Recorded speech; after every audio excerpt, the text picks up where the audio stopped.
Yo, you okay, Anorak? Yep. What's going on?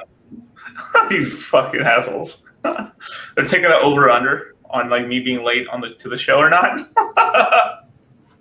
Yeah, what was it? 20 minutes? That's usually Moon Gang. Usually for Moon Gang, I tune in around like 10:20. Yeah. Let me make this guy Yeah. But yeah, thanks for having me on. Excited to talk crypto and NFTs and all that good stuff. No, always, for sure. Always a ton of action going on, even in what people are calling a bear market, which only been a couple months. I don't know if we can call it a bear market, but even during these times of all the prices going down and everything, there's always so much going on. Yeah, I mean, this isn't a bear market. I mean, me and you have been through a bear market. This is not a bear market. Yeah. This ain't a bear. There's too many people around still for this to be a bear market. Yeah. I mean, like one thing. I mean, I don't know. Like, we can take this conversation in a bunch of different directions, but right now, I think like the big elephant in the room right now is basically Axie's pumping like crazy, especially in the NFT space. Like, what the fuck? It's been pumping for like almost like 2 straight months, man. Yeah, it's insane. I think they did. I need to double check these stats right now. I want to say they did like $500 million in volume over the stretch of 30 days. Which for NFT the economy, that's insane, dude. What did that double the GDP? No, I'm sure. Yeah, so they did. Let me see. Well, of course my Wi-Fi is going to cut out now, but so over the last 30 days, they've done just under $600 million in volume, and that is mostly on items that cost anywhere from like $100 to $300. So that's a lot of transactions. That's not Wait, so that's not even just like the coin selling back and forth. No, that's just no. This is all NFTs. This has nothing to do with the coin. This is all the Axies, the land items, the land. This is all NFTs. This has nothing to do with the coins. It's also pumping. So over the last 30 days, there's been just under $600 million in sales and just under 200,000 buyers and roughly 1.2 million NFTs bought and sold on Axie's platform, which has been insane. So they've tripled their all-time value, their all-time sales value of $750 million in just the last month. Or not, so the all-time before this last month would have been less than $250 million. So crazy. Holy shit. I mean, you're really early on that, man. I mean, I think you helped me with my first ever team. I don't even know if I can access that. I remember I was grinding it and doing it for fun for, I think, was it Kyber tokens? Yeah, Kyber. Yeah. I still have a screenshot somewhere. At one point in time, I was like one of the top 10 Axie players in the entire world. And now I don't even think that in the top 100,000. It's crazy how fast it's blown up. But I think I was playing like the first or second week of the actual gameplay beta back in December of 2019. So around the holiday season, I was sitting back playing. It's crazy. This is even before COVID, right? This is like 3 months before quarantine. Right. Was playing Axie, and at the time I would sit there and it would take like 10 minutes to find a match, to find an opponent, and now it takes less than 10 seconds. So it's fun. It's been fun to watch blow up. I have not made nearly as much money as I should have off this for being one of the first 100 people to be playing the game, and now there's I think just today there were 250,000 active people at one time playing Axie at any given minute playing Axie today. And being one of the first 100, I've not made nearly as much money as I should have. I never really thought that it would get to this point in terms of prices, but it's still been a lot of fun. It's fun to see the game blow up and the team who's been working extremely hard and tons of hours actually kind of see their work come to fruition. So if this thing catches another, like, let's just say it catches another wave 3, shout out Patrick. If it catches another wave 3, this thing, like, is like another impulsive, obviously the $1 million mark, but like, usually if you crack 1 million, you're going to crack above 1 million. So you could see Axie's maybe topping out. It depends if this market, if we have some more run up and stuff later on, this thing could top out at like 2.2, 2.3 million active users before obviously going that peaking out. And then I don't know why it's always like and this is with me noticing apps. This is app data, not like crypto data on this. But like I've noticed apps, like if they have a couple 100,000 users, then they go to 2 million, and if they pass 2, this is where it gets really hard to get more from there, because it's like it's already like known at that point. Yeah. That from there it hits like 7.1 million. I don't know why. I mean, maybe that's just the Apple data that I've seen, but it's always like 7.1 million, 9.3 million, and then fucking nobody makes it past that, basically, other than a couple of like maybe Angry Birds, maybe Angry Bird or Temple Run or something like that. Because like basically Axie's is like if this app kind of catches fire, it's gonna be the whole thing where like they might have to add. I haven't played it since like the test flight you gave me, basically from back in the day. But Like I early wouldn't 2020. pick up my test flight from back in the day. Yeah. And I couldn't activate it, so I bet you I still have some Kyber somewhere in that account somewhere, or was it attached to a MetaMask? I don't know. Some dust, some Kyber dust. Yeah, but that's probably early 2020. Definitely a few updates since the last time you logged in. Yeah, 7.1, 9.3 would still be crazy. I think unique buyers all time, just under. So we're at 1.9 million. Unique addresses all time on the Axie Infinity marketplace that have bought or sold an NFT on the marketplace itself. Not people trading the coins. I would bet people trading the coins is probably 5 times that. Probably closer to the range of 8 to 10 million people who are trading the Axis coins on Twitter and all that stuff. It's pretty easy to see how popular that is, and there's still people who are everyday NFT participants who message me and ask about Axie Infinity, and they have 20, 30,000 followers on Twitter. They've been in NFTs for, about a year now, and they still have never created an Axie account or have even tried to look into the NFT side of things. They just know the coin, which is perfectly okay, but it just shows how much more room there is to grow the actual game itself. It's one thing to trade the coin. It's another thing to trade NFTs on the daily and have almost zero utility with your NFTs. And then you look into Axie and you're like, wait a second, I own these digital assets and I can also game with them and I can actually make money off of them. It's a whole different thing from trading digital art and a lot of the different NFT projects we see that just kind of come and go in a week, but they gain a lot of popularity, but they kind of fizzle out real quick. So there's still a lot of discovery to go with it. It's just right now, people feel like they kind of missed the boat and they're waiting for an opportunity to get back into things. Right. I think.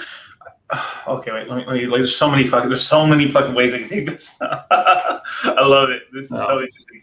I guess let's just get on Axies for a little bit longer then, just because so obviously there's small, like if I remember this correctly from the game, because I only played it, but I was only battling the little Axies I had. I had a team of 3, and then I had like some 3 other backups which I just randomly bought, so my team was pretty trash team, and like they were 4 out of 5 like bread, so they were whores, and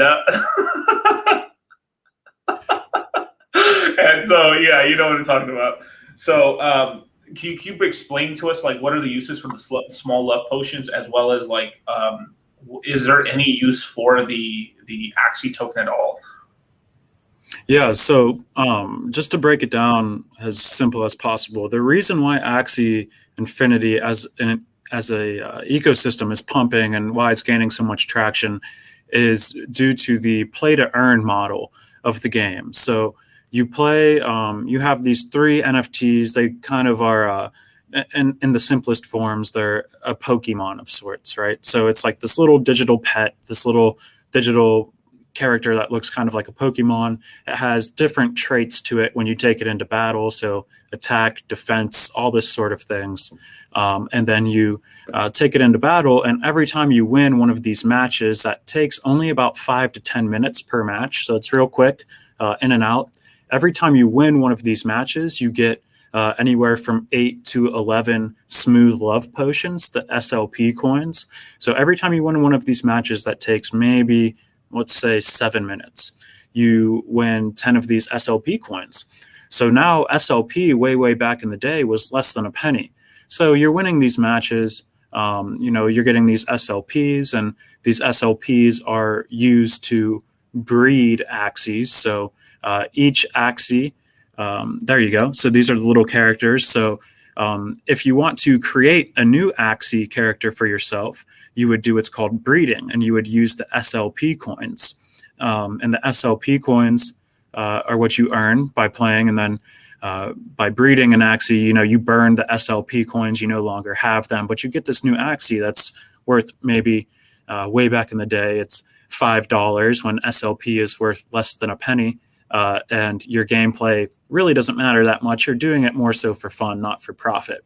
Well, what's happened is the demand, and this is where the depth of the Axie ecosystem really comes into play, where there's this really unique balance between gameplay and play to earn and creating new Axies and all this stuff. So right now, let's not focus on the Axis coin so much, the AXS coin that's really been pumping. Let's focus more on the SLPs and the breeding. So you win these SLP coins, and then you use them to breed an Axie. And then the Axie goes on the marketplace, and you try and sell it for whatever reasonable marketplace value is. But it all kind of ties together. So the Axie price on the marketplace kind of has to correlate SLP price, because if you're burning these SLP coins to create a new Axie, it has to be worth it, right? You're not going to burn coins if you're going to create an Axie that it takes you $50 to create an Axie, but you can only sell it on the marketplace for $20, right? You would just sell the coins. Why would you create a new Axie? So then the supply of the Axies would drastically decrease, but the demand is staying the same if no one's creating new Axies. So right now what's been happening is demand has been outpacing supply to a crazy extreme, where now everyone is coming in, they want Axies, right? So everyone's buying up all these Axies. Well, on the flip side, everyone's earning these SLPs, but they're not earning them fast enough to create new Axies. So the price of the SLP coins used to create the Axies were lower than the Axies on the marketplace. So the Axies on the marketplace, let's just say they're selling for, the cheapest one is $400. But the price of the SLP coins that were used to create the Axies were only $200. So now everyone floods into SLPs, because if you get the correct amount of SLPs, let's just say, staying with this example, it costs $200 in SLP coins to create an Axie that you can flip on the marketplace for $400. Right. So then everyone rushes into SLP, the price of SLP goes crazy, and now the price of Axies on the marketplace has to sustain that. And I've been on your show in the past and Charlie's show in the past, and I had said before, I did not think that the demand for Axies was going to keep up with the supply of SLP. It's difficult. That was a major call, dude. Because when you said that just like a week or two after it, like the price exploded. And then, so now the price of Axies comes into play. So then Axie Infinity, because, or just to add another balance thing, I mean, it's so difficult for me to try and talk this through. Just explain to everyone what Anorak's saying by SLP. So you have right here. That's on your screen right here. That's on my screen right now. Yeah. So right now he just won this battle, and then he just got 7 small love potions, and these are the love for free for doing nothing but playing the game and winning. Like you didn't put any money in for this. Like you're getting it all for free. Yeah.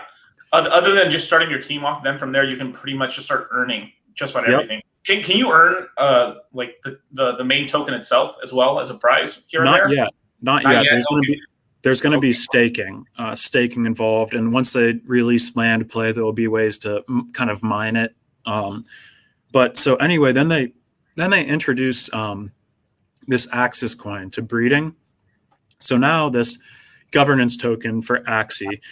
So SLP is like kind of a utility coin, right? It's used for something. There's an infinite amount of SLPs. There's not a capped amount. It's totally infinite. So there's no, it's totally utility. There's no like long-term speculation. You should not be buying and holding SLPs for the long term. I don't think that's a good investment decision. Maybe short term it works out for you, but it's an infinite amount. you should not be holding it. The Axis coin is, if you want to invest in Axie, this is what you should be looking at. It's AXS. If you go on CoinGecko, it's been trending for the last month and a half. You probably don't even have to search for it. It'll be right there. So then Axie introduces this AXS coin for breeding. And they make it so that you need to have 4 of these Axis coins in addition to the SLPs to create a new Axie. Well, right now, the price of 4 Axis coins is roughly $180 to $200. The price of SLP coins needed to breed a new Axie, and it varies based off the amount of times that you've bred a certain Axie. So we're down to $43. We got as high as $51 yesterday on Axis. However, now it's costing you roughly $400 to breed an Axie. Oh, it's 4 Axies. Is it more than 4 Axies tokens to breed? No, it's 4 Axis tokens, and then roughly, let's just say 400 SLP tokens. So roughly $400 to create a new Axie. Which, going back to it, you're not going to create a new Axie. You're not going to burn these coins if the price of the Axie is less than the price of these coins.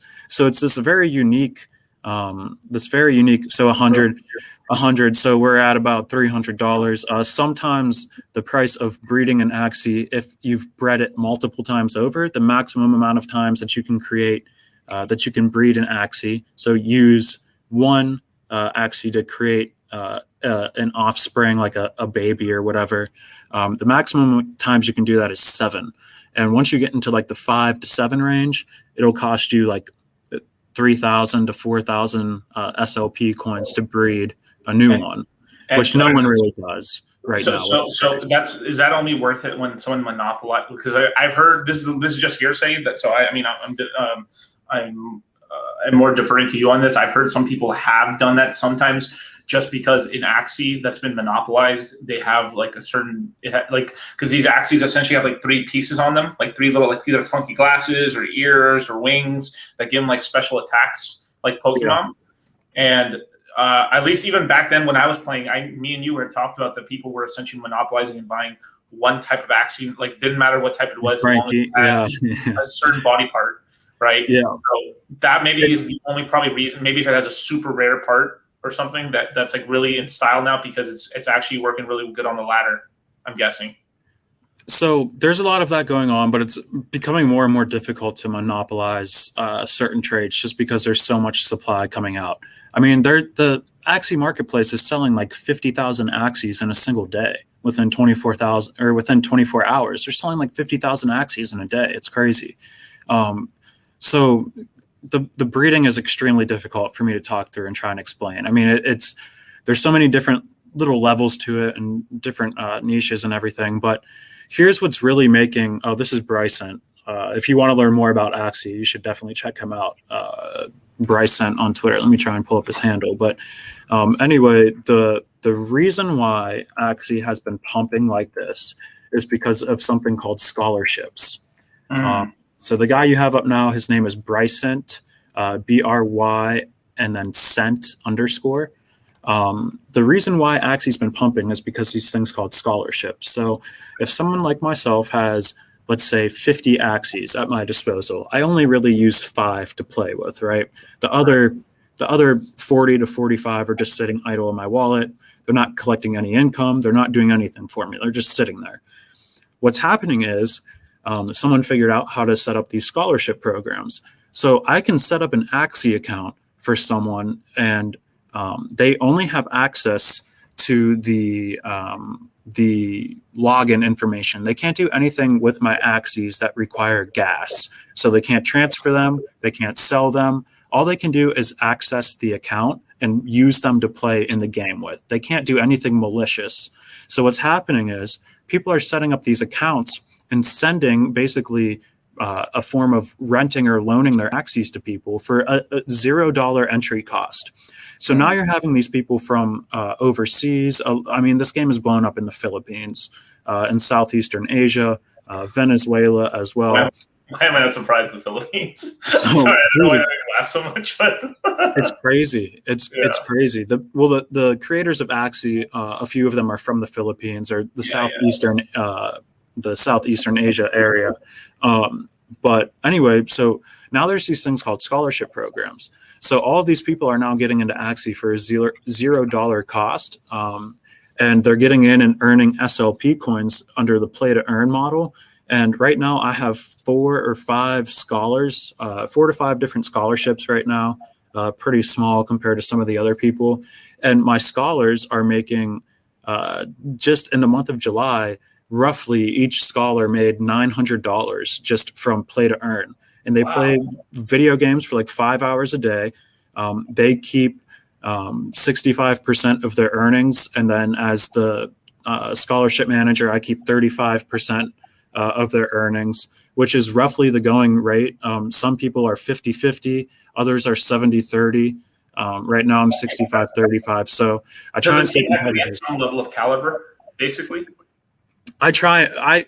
I send them good teams. I don't send them crap. I send them stuff that they can win with. I send them stuff that works. I don't just send them like 3 garbage Axies and say have at it. I try and set them up with something competitive.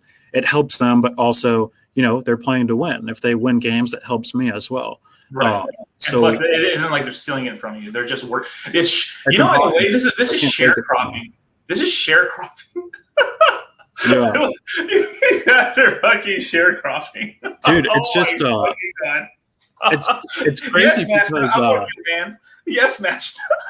They no, I have a yeah, Vishant's in here. Yeah. Vishant can vouch for me. Vishant, he knows I'm a good scholar manager. I having 4 or 5 scholars, you have a much more intimate relationship with your scholars. You know, they ask you questions about the game, you help them out, help them get started. There's some people who have thousands of scholars, hundreds of scholars, and I don't know how they're breaking it right now. Holy crap, that's a lot. But so now you have this entire influx of new people, and people like Vishant, and apologies if I'm mispronouncing your name here, but now people like this are earning money through play to earn. Now, what do people like this do? Well, some of them want to cash out. They want to buy cool things. Others are putting their money back into the game. So they're grinding. They get these Axies for free. They grind. They earn up enough to buy their own team. And then they put money back into the ecosystem, and they have their own team, right? So now you have this. This is how there's 1.2 million people in the marketplace buying stuff.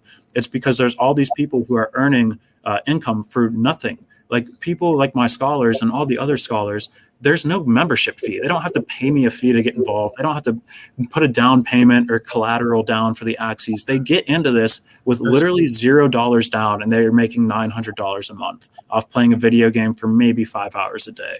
Like, it's insane. That's why people are flooding to Axie. That's how they're getting new people. They're getting thousands and thousands of new people every single day joining Axie because word of mouth, especially in these third world countries.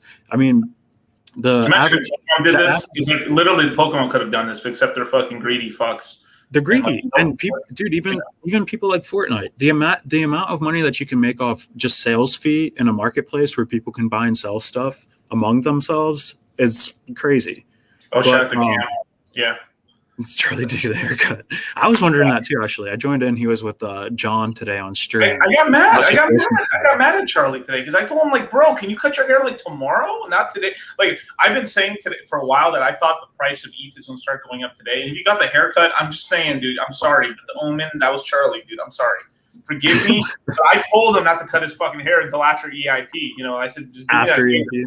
No, cut it on EIP because I'll front run him. So,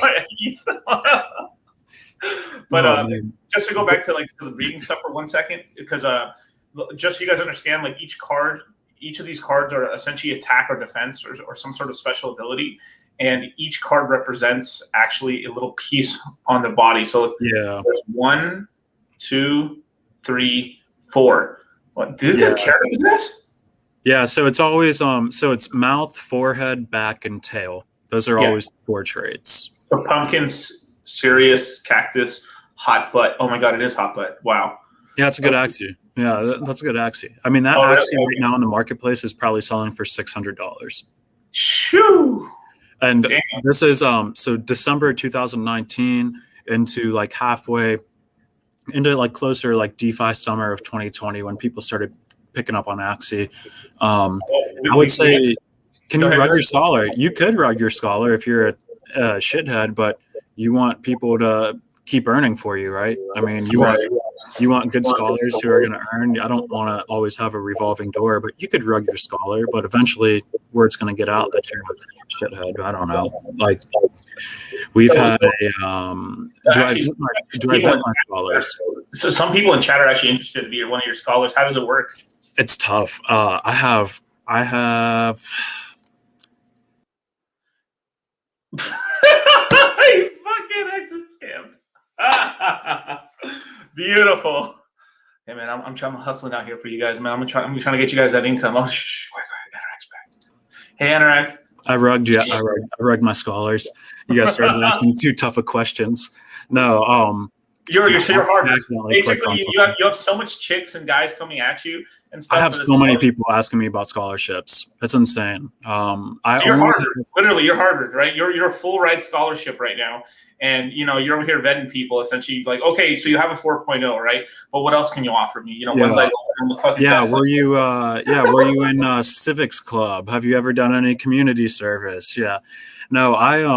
The vetting process is a little weird. I have been giving preferential treatment to a lot of the Moon Gang people, although I'm all booked up at the moment. I do have one other person. I just repoed one of Vishant's Axies today, although he had 5 of them. I'm going to take back 1 and leave him with 4 just to give him a little bit of flexibility. You only need 3. All my scholars except him or her. I'm not sure if they're gendered, to be honest. Is there a difference? Everyone else has 3. Is it only 3 or 4 now? You only need 3. You only need 3. Okay. So the vetting I do is really, I mean, people message me on Twitter, right? So the only vetting I do is like, is it a bot account on Twitter, or is it, someone who's been active? They have 100 followers. They've been tweeting since 2018, like before Axie. Like I don't give scholarships to people who have 0 followers or 2 followers on Twitter, and all they do is their bio is Axie scholarship, please, like stuff like that. Like I don't give scholarships to that. I try and give scholarships to people who seem like they're real people, because there are like giant bot farms of people who are farming SLP, and Axie is super serious about cracking down on that stuff. And if they catch someone who's running a bot farm, they just freeze your account and they basically delete your Axies, and they're gone forever if you're found to be cheating the system. So I found 4 really good scholars right off the bat.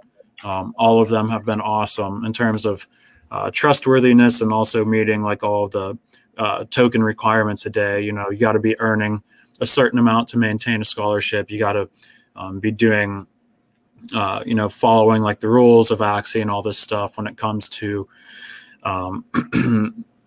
affirmative action. Bro, these jokes are gonna keep coming, dude. Yeah, no.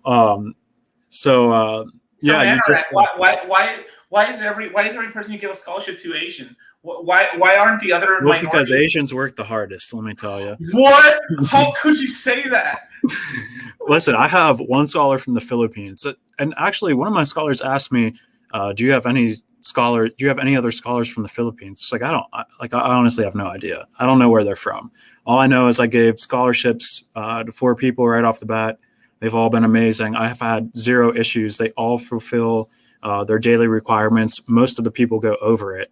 I mean, there's some people who absolutely grind and are getting, I would say $900. What my highest paid scholar got like $1,200, $1,020 this month. My highest paid scholar did. How could you say that to a Mexican? I mean, seriously, man. How could you say that to me? Hardware. I don't know about this whole. I don't know, man. I feel like that's a cap a little bit. Mass Pro Effect. Mass Pro Effect's been around for a while in here, hasn't he? He knows the deal. Yeah, he's been a while, yeah. Look at the whole chat's on fire right now. Like I'm Mexican and I can challenge that stereotype. That's crazy. Oh, listen, I used to work in South Florida. I used to do basically landscaping in South Florida. I am very familiar with how hard the Latin community works, especially Cubans. My goodness. I haven't worked. Cubans like the one I've worked with Dominicans and Venezuelans, fucking just about everybody. Cubans is the only Latino race that I haven't really worked with, actually. Yeah, it's only like Southeast Florida. They don't go very far. They get to Miami and then they just kind of hang out. That's crazy. But they are the hardest working people, and a lot of them are like the nicest, most honest people that I've ever been around. Or all the Cubans. I do miss South Florida. I'm up here in Ohio now. I got to go to like shitty Mexican restaurants to practice my Spanish. So the chicas. Yeah. Oh yeah, dude. Me and Anorak, one of the ways we connected actually back in the day is like we were talking to each other about I was trying to help him fix what's called was it a broken valve at the time? Irrigation head. Yeah.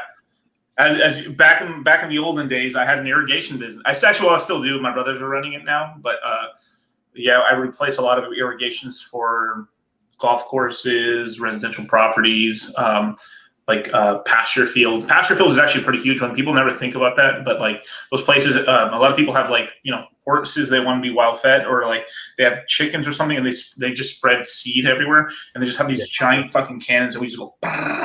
Dude, it's literally. I installed the cannon.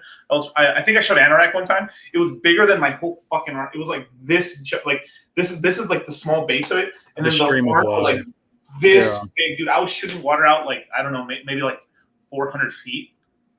Yeah, they're actually cannons. They're called cannons too, and they are actually cannons. Yeah, it's crazy. Insane. Like the previous owner of that house I was working on, like he turned it on without the mount. It wasn't reinforced or anything. So he turned it on, and the thing was just going.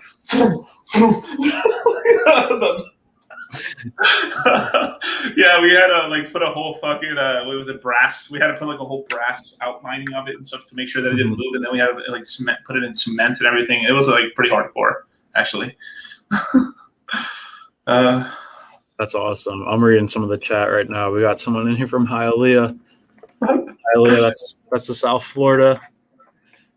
Wayne, my best friend. ¿Dónde está la biblioteca or la discoteca?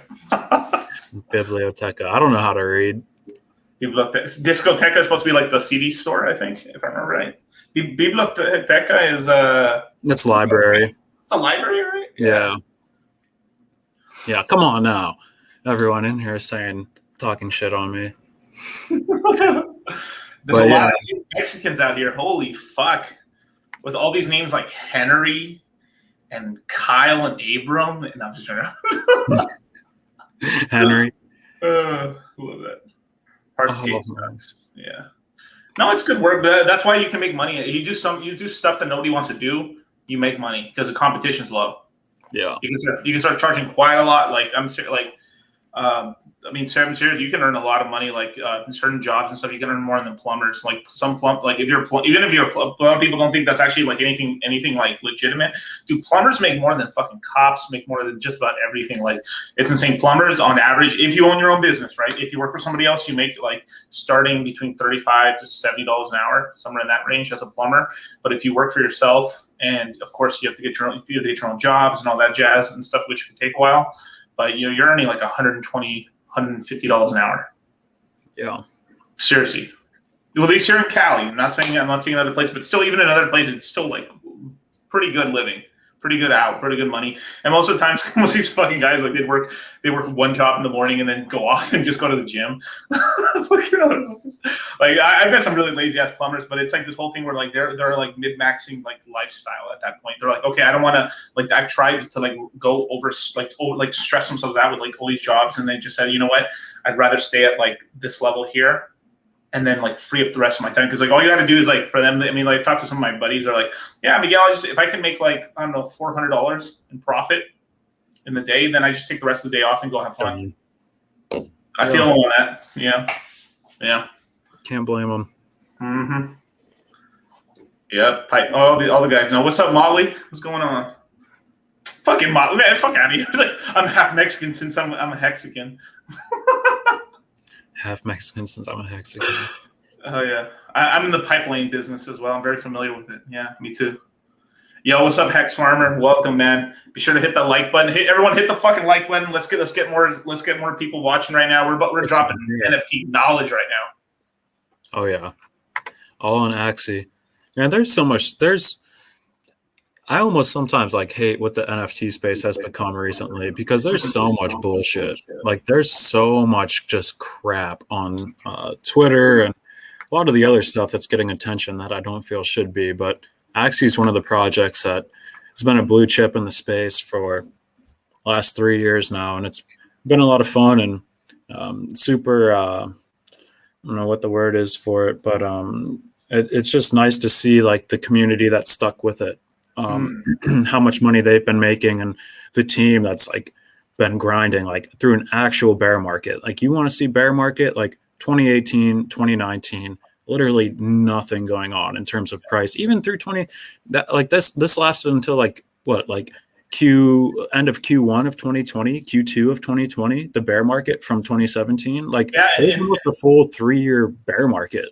Dude, like I would even go as far as saying like halfway into Q3, it wasn't really popping for most NFT projects. Like it literally NFTs, took the last 4 months of 2020 is when prices started going up for NFTs finally, and some like it was just like some prices just started steadily going up, and there's a couple like what did you have? It was all good. It was like digital. A little people, and then you had the what was it? Not the cats. What was it called? Well, CryptoKitties was way back in 2018. No, yeah, we had the CryptoKitties, but it was the other one. It was like those punks, the punks. CryptoPunks and Moon Cats, and a lot of the stuff was digital art in Q3. Really, digital art was slowly bubbling up, beginning in like Q2. It was like DeFi summer. Like all the money from DeFi summer was starting to pour into like digital art and NFTs, and that's where a lot of the stuff came from.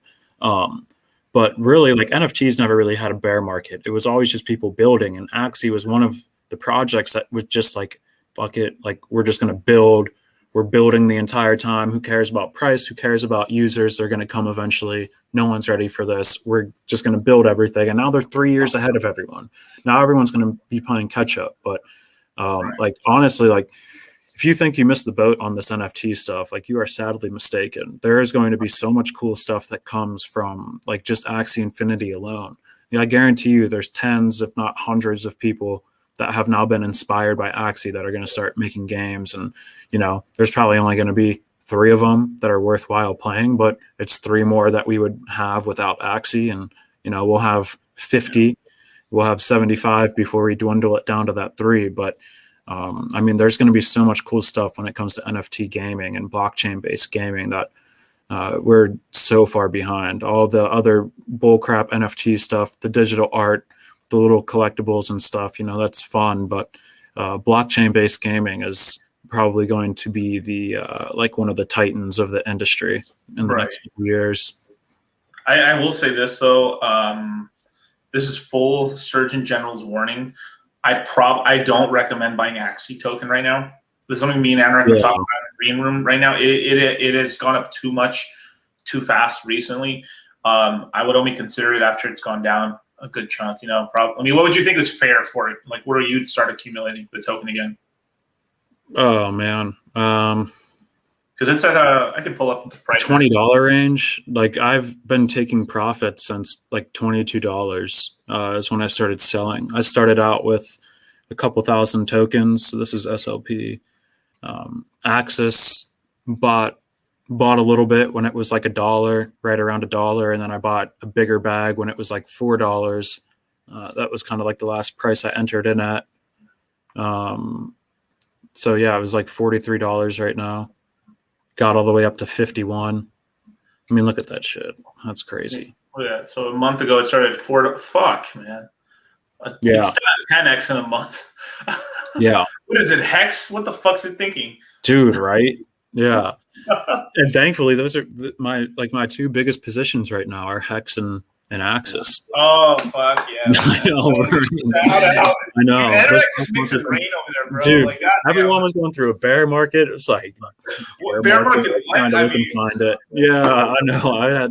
These are my 2 biggest positions, and then like ETH, and I'm not gonna lie, like I would say like 60% of my portfolio right now is just USDC. I'm just kind of sitting back waiting, see what happens with everything, but. Yeah, Axis and Hex. I would be cautious on this stuff. Same with buying Axies. I would not go out and buy any Axies right now. But I said that before the price doubled or tripled. Like I've been saying for the longest time, I think that the supply is just going to catch up with demand. And the reason why is because I have kind of some PTSD with Top Shot. Like I knew it was going to happen with Top Shot, where supply was going to outpace demand. And there are so many similarities with NBA Top Shot and Axie in terms of how fast it's blown up and the volume it does on a daily basis. Both projects kind of topped out right around $38 to $45 million in daily transactions on the marketplace. Again, this is not the coins. This is just the NFTs. So both of these projects kind of topped out right around that $40 million mark. Both projects have been running into server issues, which has caused a lot of downturn in daily activity and negative sentiment in the community. The team just kind of can't keep up with things. And with Top Shot. What was that? With Top Shot. With both. This is with both. Axie too. Axie will go through a 36-hour period where no one can play the game because they just have too many users, and now they have actors who are out there that are trying to sabotage the game, and they're attacking the system and the servers and all that stuff. So they go down. They got to do updates. Maybe PvP Alex. season. Wow, that is a major thing. Well, there. Do you think? I mean, no. No. PvP season rewards aren't that much of a supply. He's right. I mean, he's right about the timing and stuff. People will cash out, but I think only 200 people get paid from that. So it's only like the top two. So this is like a global rank sort of payout sort of thing. Yeah. Okay. That's another way they incentivize playing and incentivizing having the best team, because I think they're giving. I want to double check this. I don't even look at the rankings anymore because I'm never gonna. I don't have the time to do it. I don't have the willpower. I don't have the skill. I'm the 5-tool Axie players. I'm a 1-tool. Let's see. So season rewards. So the top player gets, what is that? 500.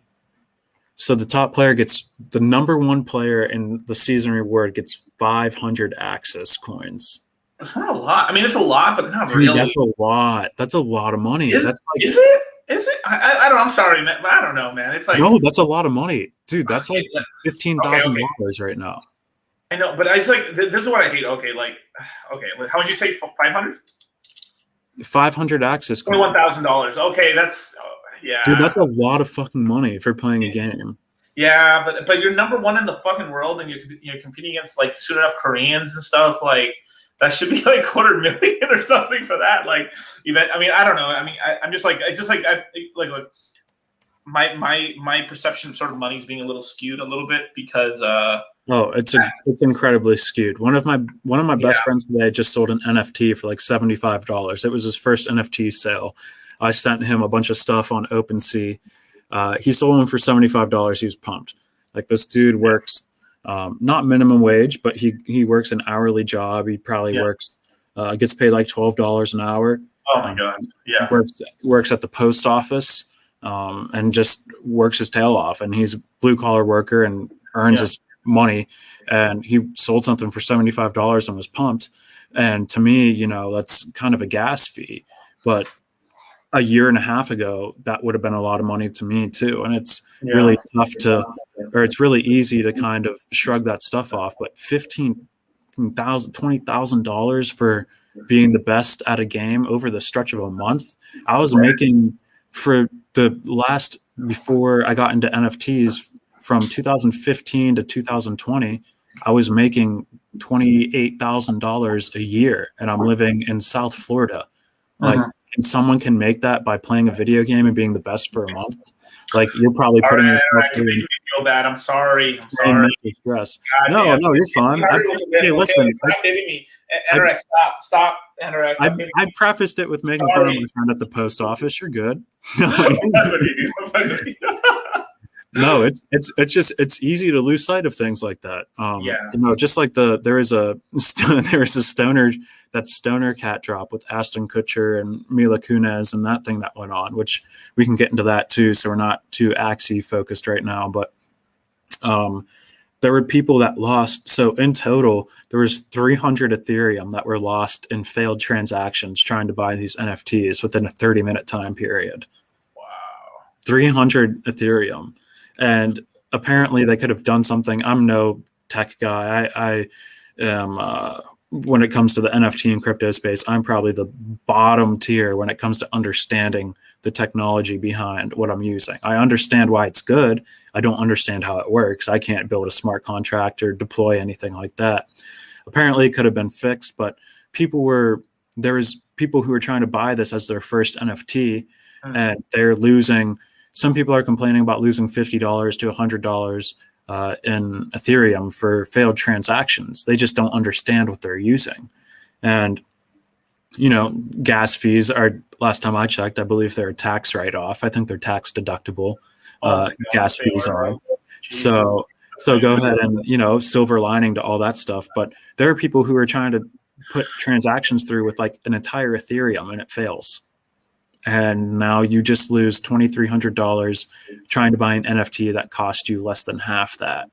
So it's tough. But the Stoner Cats stuff, the Stoner Cats were a really cool project. I got a lot of hate on Twitter, but what Ashton Kutcher is doing, and they actually partnered with Vitalik on this, which is even funnier that they couldn't get a smart contract to support non-failed transactions with Vitalik being involved. But they are creating a animated television series called Stoner Cats, and the voiceovers are Ashton Kutcher, Mila Kunis, Chris Rock, Seth MacFarlane, Jane Fonda, and Vitalik Buterin as one of the cats.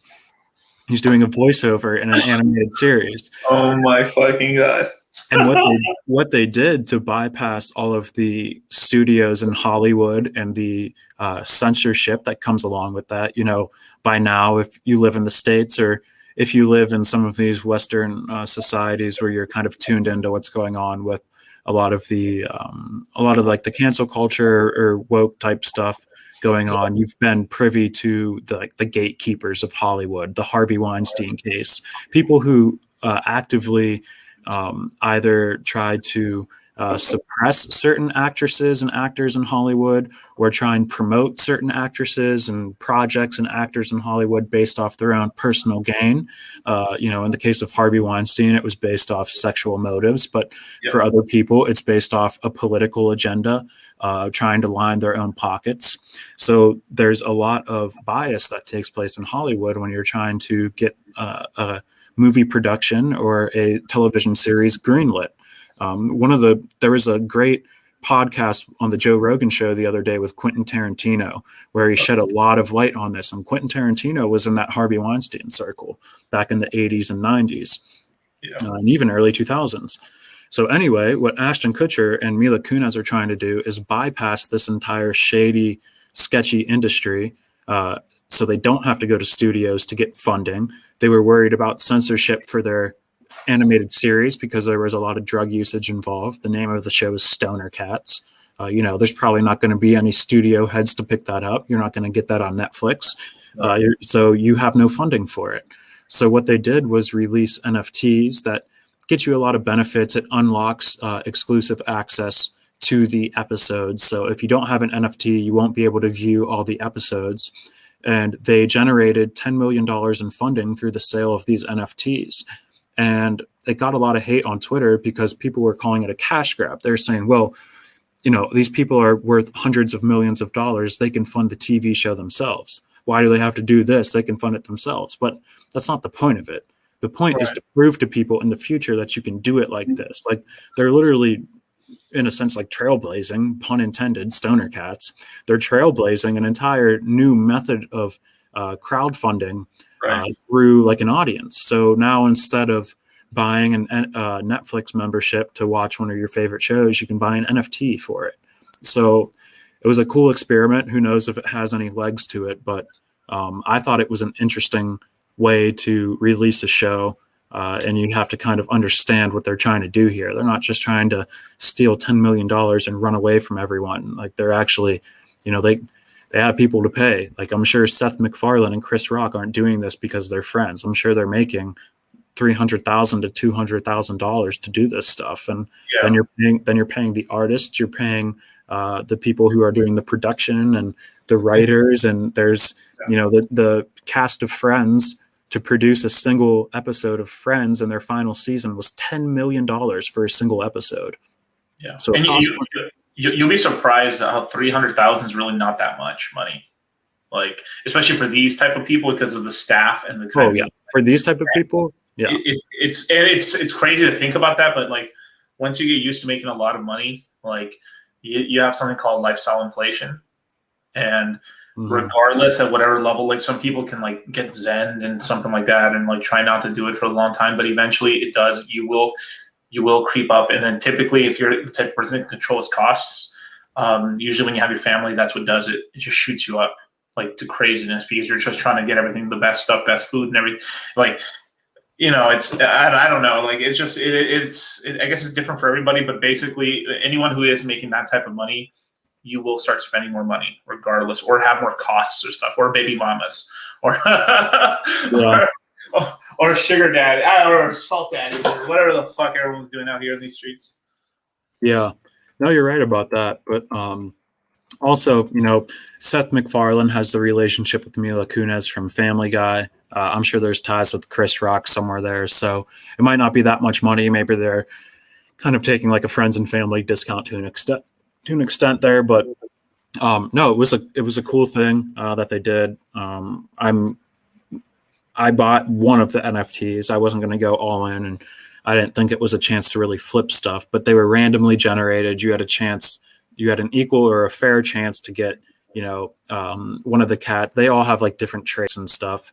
So the ones that are the NFTs, or the cats that are going to be voiced over by Vitalik, are selling for anywhere from like 5 to 8 Ethereum right now on OpenSea, and they were bought for 0.35 Ethereum with gas, probably like 0.5 Ethereum. And then the Jane Fonda ones, who have the most rare NFTs. One of them sold for like 55 Ethereum, and they were bought for 0.35, 0.5. So, people in the NFT space love the kind of scratch off lottery tickets, right? You're buying stuff, you have a chance to hit on one of these things. Odds are you get a dud, but there's always a chance that, you have 1.2 Ethereum in your MetaMask, you spend 0.35, and you hit on one of these things that you can then turn around and sell for 10 or 50 Ethereum. So that's kind of the attraction to a lot of the NFT stuff right now. We'll see how.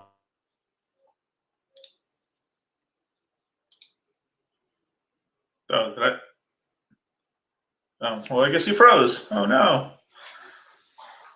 Well, this is why I love having Anorak on, dude. He's a wealth of knowledge, right? Me and Charlie are like experts in the coin space and stuff, but Anorak is the NFT space is another part of the cryptocurrency land, and it's sort of this whole thing where like you can't like you can know you just know enough to stay relevant and like kind of know what's going on in there, but like you got to sort of choose a lane a little bit.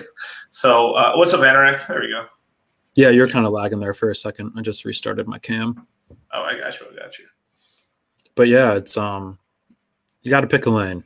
You got to pick a lane and focus really on it and stuff. But that's why Anorak makes money in the NFT space. Like you got to pick your lane and just go. But still, of course, don't just put the blinders on completely, because that's really dumb. No, I mean, there's always chances and stuff. But yeah, what I told you guys in the what was it, Q2 crypto mindset? Is that the one we just did most recently? Q2. Yeah, Q3. Okay, Q3. Yeah. So when was I on that with you guys? May? Was that all the way back in May? No. Let me check. Let me see.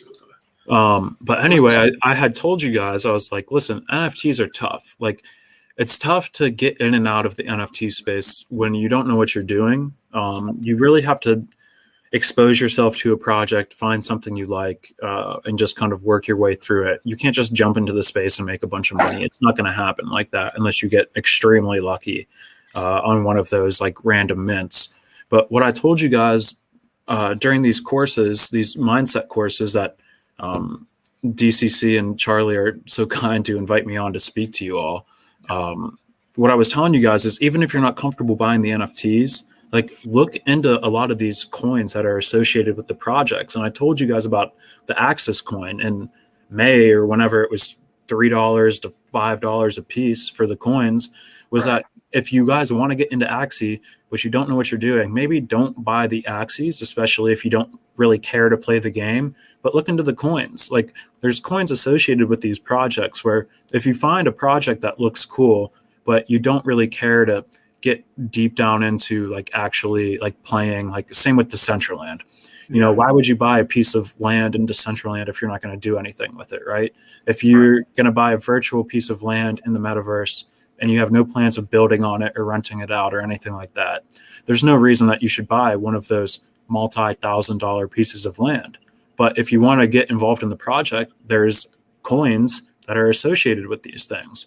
So if you find a project you like and you don't want to use it on a daily basis, probably not best to buy the NFT, but you can always look into the utility coins and the governance tokens behind these things. Like those things go just as high up as the NFTs themselves. You know, you look at Mana token that went from less than a penny or 2 pennies all the way up to like $1.50. You look at Sand token that did roughly the same thing for Sandbox, and you know, Axis and SLP and Revcoin. There's tons of stuff that when NFTs in a project boom with user growth and activity, the coins go with it. So there's always that piece to look at. If you find an NFT project that you really like, look and see if it has a coin. Try and find something else to invest in if you don't really feel comfortable buying one of the NFTs itself.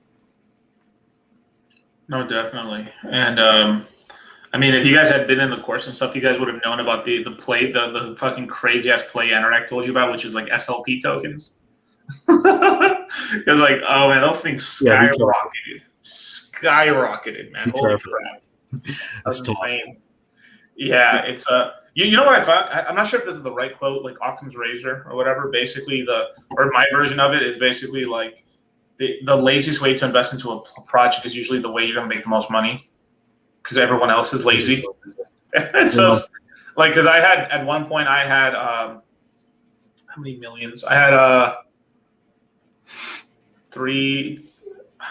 I had a lot of millions. Was it 3.6, 4.1 million mana at one point?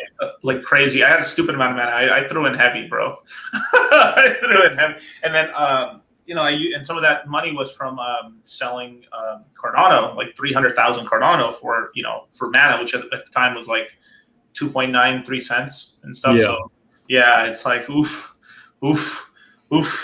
Like, but that's the sort of thing is like you living your life. Like, there's a really like you won't learn until you take a lick and shit. Like, but that's the way you kind of learn, because like you're like if you play it perfectly, you're never gonna learn like at all. You know what I mean? You don't learn these lessons and stuff, because like that's why we, like, me and Charlie try to teach you guys, as well as Anorak when we have them on, is to try to teach you like how we failed, because you're gonna fail in a different way. Like, failure is just a part of it. Like, you're gonna take an L somewhere in this game, but all the time. It's crazy. Like if I think about all the millions that I left on the table, it's like, oh my god. Like if I played this perfectly, I would probably have an additional probably like $40 million, something like that. If I like, it's fucking it's kind of fucks with your head a little bit. Man, I could have the CryptoPunk stuff still haunts me, and Mystic Axies.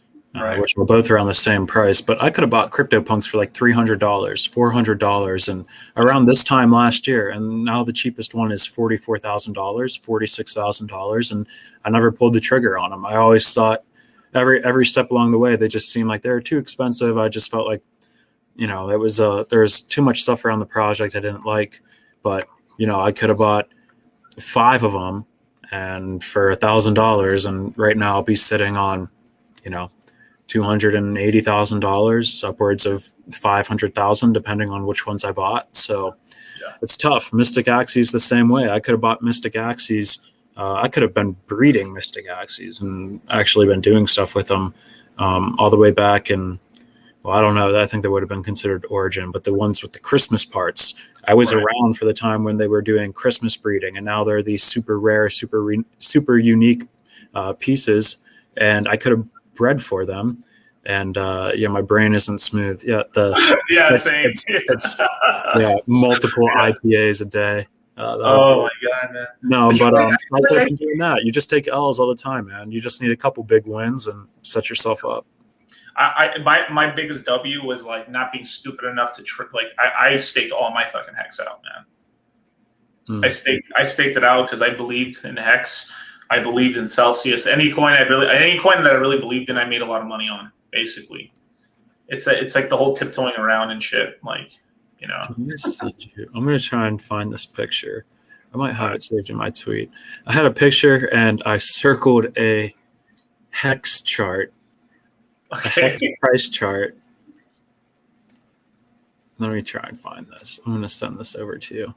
Yeah, for sure. And I said, I might have actually sent this to you before, but I said every time DCC told me to buy hex and I didn't, and it's all circled in red, and I missed out on like it was like less than half a penny. Oh yeah. Told me to buy it. I never bought it. Finally bought it at like 1 or 2 cents a piece, and kind of flipped it along the way. But no, it's I mean, one of my biggest L's was not buying hex when you first told me to in like what, January or February of 2020. Yeah, I told you, Maddie, Frankie. I told everybody in the NFT dude. Like the only person that listened to me on that was well, you eventually later on, then Wasabi as well, and Charlie as well. But what's his name? He was like an admin or something inside of the Decentraland game. Okay. What's his name? Oh my god! It's like a Scorpion name. Oh, Scorpio. Scorpio, yeah. He listened to me. Like he asked me, he's like, "Yo, how do you do this and stuff?" And I talked to him about it. I was like, "Do this," and he did it. Yeah. So he listened to me on Celsius and Hex. He hit me up like, "Yo, thanks, bro." Celsius too. I think you told me to buy Celsius at like 37 cents. Yeah, it was hard for me because like when you first get into a coin, it takes a minute to get the like, oh, this is gonna be big. You know what I mean? Like you always anytime you get into a token, it isn't like you just like unless you know it's like I don't know, like it's the Vitalik coming out with a new, imagine if Vitalik said he's making a new Ethereum. Yeah, I would throw $1 million into that, like that. Like that's how hard I would go. That's how hard I would go into that. Yeah, but when it's like a random project and you got all this stuff, it's like, and two at the same time, like all of us are poor, much poorer, right? Much poorer, yeah. Because we've been dollar cost, like basically all our money was in the coins we've been dollar cost averaging in since like 2018. So it's like we were all like none of us had savings anymore. Like our savings were only like Bitcoin. Like anytime I gave into any project, I was aping Bitcoin into projects. Dude, I was going to garage sales every single weekend when I lived in South Florida, and I was buying stuff at garage sales and reselling it on eBay to make extra money and just dumping it all into crypto in like 2018. I would say 2017, 18, and then like kind of into 19, kind of when I slowed down. Once I moved back to Ohio, not many garage sales up here in the winter time or with people with money. But South Florida, the garage sales are great. But yeah, I would go garage selling. I would buy, Guitar Hero guitars, rock band. I would buy like the drums. I'd buy Xboxes, baseball cards, bobbleheads, anything that I kind of had a little bit of knowledge of. I'll buy golf clubs, golf bags. This is all for like literally $10 a piece for this stuff. I would go list it on eBay for $70, $100. I would buy golf bags with a set of clubs for $20 at these garage sales and sell it on eBay for $300 within a day. And so you do all this and just hustle and dump it all into crypto. And then, you don't see any gains on it for the better part of 18 months. And then finally it all goes ballistic and you're sitting on a decent amount of money, but you have to be extremely disciplined to not pull out. I mean, there's so many times where I wanted to pull out all the money that I had sold and put in to buy concert tickets or buy this or that, and kind of got to stick with it. But yeah, you're right. All the way back when it's tough to kind of throw your money around because you don't have the type of gains you do after all the bull run that everyone's seen over the last year or so. But yeah, selling hex, man. you and Wasabi both were in on that, and I learned so much from you and Charlie. You put me onto Charlie, thankfully, and there was a stretch there I was like, Charlie during like quarantine was appointment television for me. It was like 8 a.m. 8 a.m. my time, 9 a.m. I'd wake up, pour my coffee, sit down, watch you and Charlie. A lot of times it was like Charlie solo, and then he got John on there, MLD too, and just watching those guys. And I learned so much from all that. It's just learning the names of different coins, especially when you don't have anyone in your personal life you can talk crypto with, right? You know, you got to kind of pick the brains of other people. Yeah, that's why we tell people. I mean, like honestly, like that's why I tell people to join the crypto mindset course. It's the content is fantastic. It's a great way to like. It's basically you put yourself through a fat camp in a way. You're putting like you're getting yourself back into fighting crypto shape. Basically, getting into the course because it's like 2 weeks. It's 2 weeks of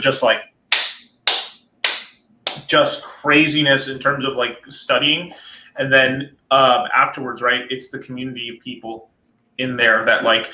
Everyone, it's like basically having like something close to 1,000 people looking in kind of the same direction, but then everyone's got their own interest. So you have all these like weird ideas, like, oh, I heard this coin. Like just one person mentioning a random coin in the chat one time allows you to like, if you see some news, oh yeah, someone mentioned, oh shit. Yeah. And that could be hundreds of thousands of dollars. Dude, especially like I just said, especially if you have no one in your personal life that you can talk about this stuff with, like you're never going to sharpen your mind for this stuff. You're going to be stuck in the same like kind of like hamster treadmill that you're always in, where it's the same stuff over and over. You have to expose yourself to someone else's thoughts. And one of the things that you told me that was the best was like the people that you've learned to trust over this last bull run, like look into what they tell you to look into. Like if you trust someone, one of your friends, like take them up on what they're telling you to look into. So that's one of the things with the crypto mindset course, even if it's not you or Charlie, if it's one of the guys who have been around for 2 years now, like if they're coming in with good stuff and they've come in with like good coins and stuff in the past, like at least give it a look. You don't have to buy into it if you don't want to, but at least check it out. You know, what else are you doing? Gonna watch Netflix? You're gonna watch The Office for the 5th time in a row. And this is this is coming from a guy who loves going. I love playing blackjack. I love playing craps a lot. I love gambling. Like, how'd you get into crypto? Yeah, DJ. So I was a stock guy. I was a big stock guy, but I was literally the most like dollar cost average and EFT or ETFs. Yeah, that sort of shit. Like I was a stock pick, more or less like I was picking kind of like blue chip like stocks and stuff, and then but I was picking like Apple, like Amazon, Disney, and stuff, and just killing it. So I had a part of my portion of my portfolio that was like Acorns and Betterment and stuff, because basically I would let that money accumulate from like little like transactions of me swiping my debit card or my credit card or something, and then when the money would get big enough, I would then use that to buy myself like a full Amazon stock, or use that to buy. That's exactly what I was doing, and then so I just let that accumulate, and then I would set it on aggressive, which never did shit. I mean, literally, because it would have grown like fucking a penny or whatever, but it would go up, and then I'd sell it. I literally would lose more money on the fees, but it was like the point was like it was gathering the mass for myself. To a certain point where then I can buy myself a full Apple stock, where I'd be like, oh shit, I can buy Disney, and I can buy one Apple stock, and like, holy crap, I have enough for Disney. Fuck it, let's do that. And then that's how I built my portfolio that way. And it was just investing in like good companies. Same thing in crypto. I mean, really, but like what the equities market gave me was patience, because man, that stuff moves slow. It moves real slow. And it moves so slow, man. It's like, holy crap, it's slow. See, that's the opposite with NFTs. Everything in the NFT space, it's like you got to be in and out. Like a lot of the stuff that's coming out right now, if you find something that you think is cool and the project was just, it's called the profile picture stuff. So everyone on Twitter is buying NFTs and making it their profile picture on Twitter. Why? Some of the stuff looks kind of cool. It's like cool art, like, whatever. Also, it's just all people being degenerate gamblers, and they're trying to win these mega ultra rare lotteries and everything like that. So there'll be projects who come out with a Twitter account on a Monday, on a Wednesday, they're like, hey, we're launching this NFT, totally random. There's 10,000 of them. You can buy it for $25, $50 a piece.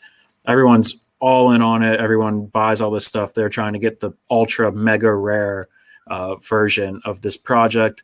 You spend $50. Maybe you hit on something big. You can sell it for $500 within the hour, or maybe you sell it for $5,000 or $50,000, depending on how popular the project becomes. So all this stuff blows up on like, let's just say a Tuesday, and by Friday to Monday, all this stuff is depreciated in value. Half the stuff is worthless. Maybe it'll get revamped, but right now that is like 70 to 80% of the NFT space.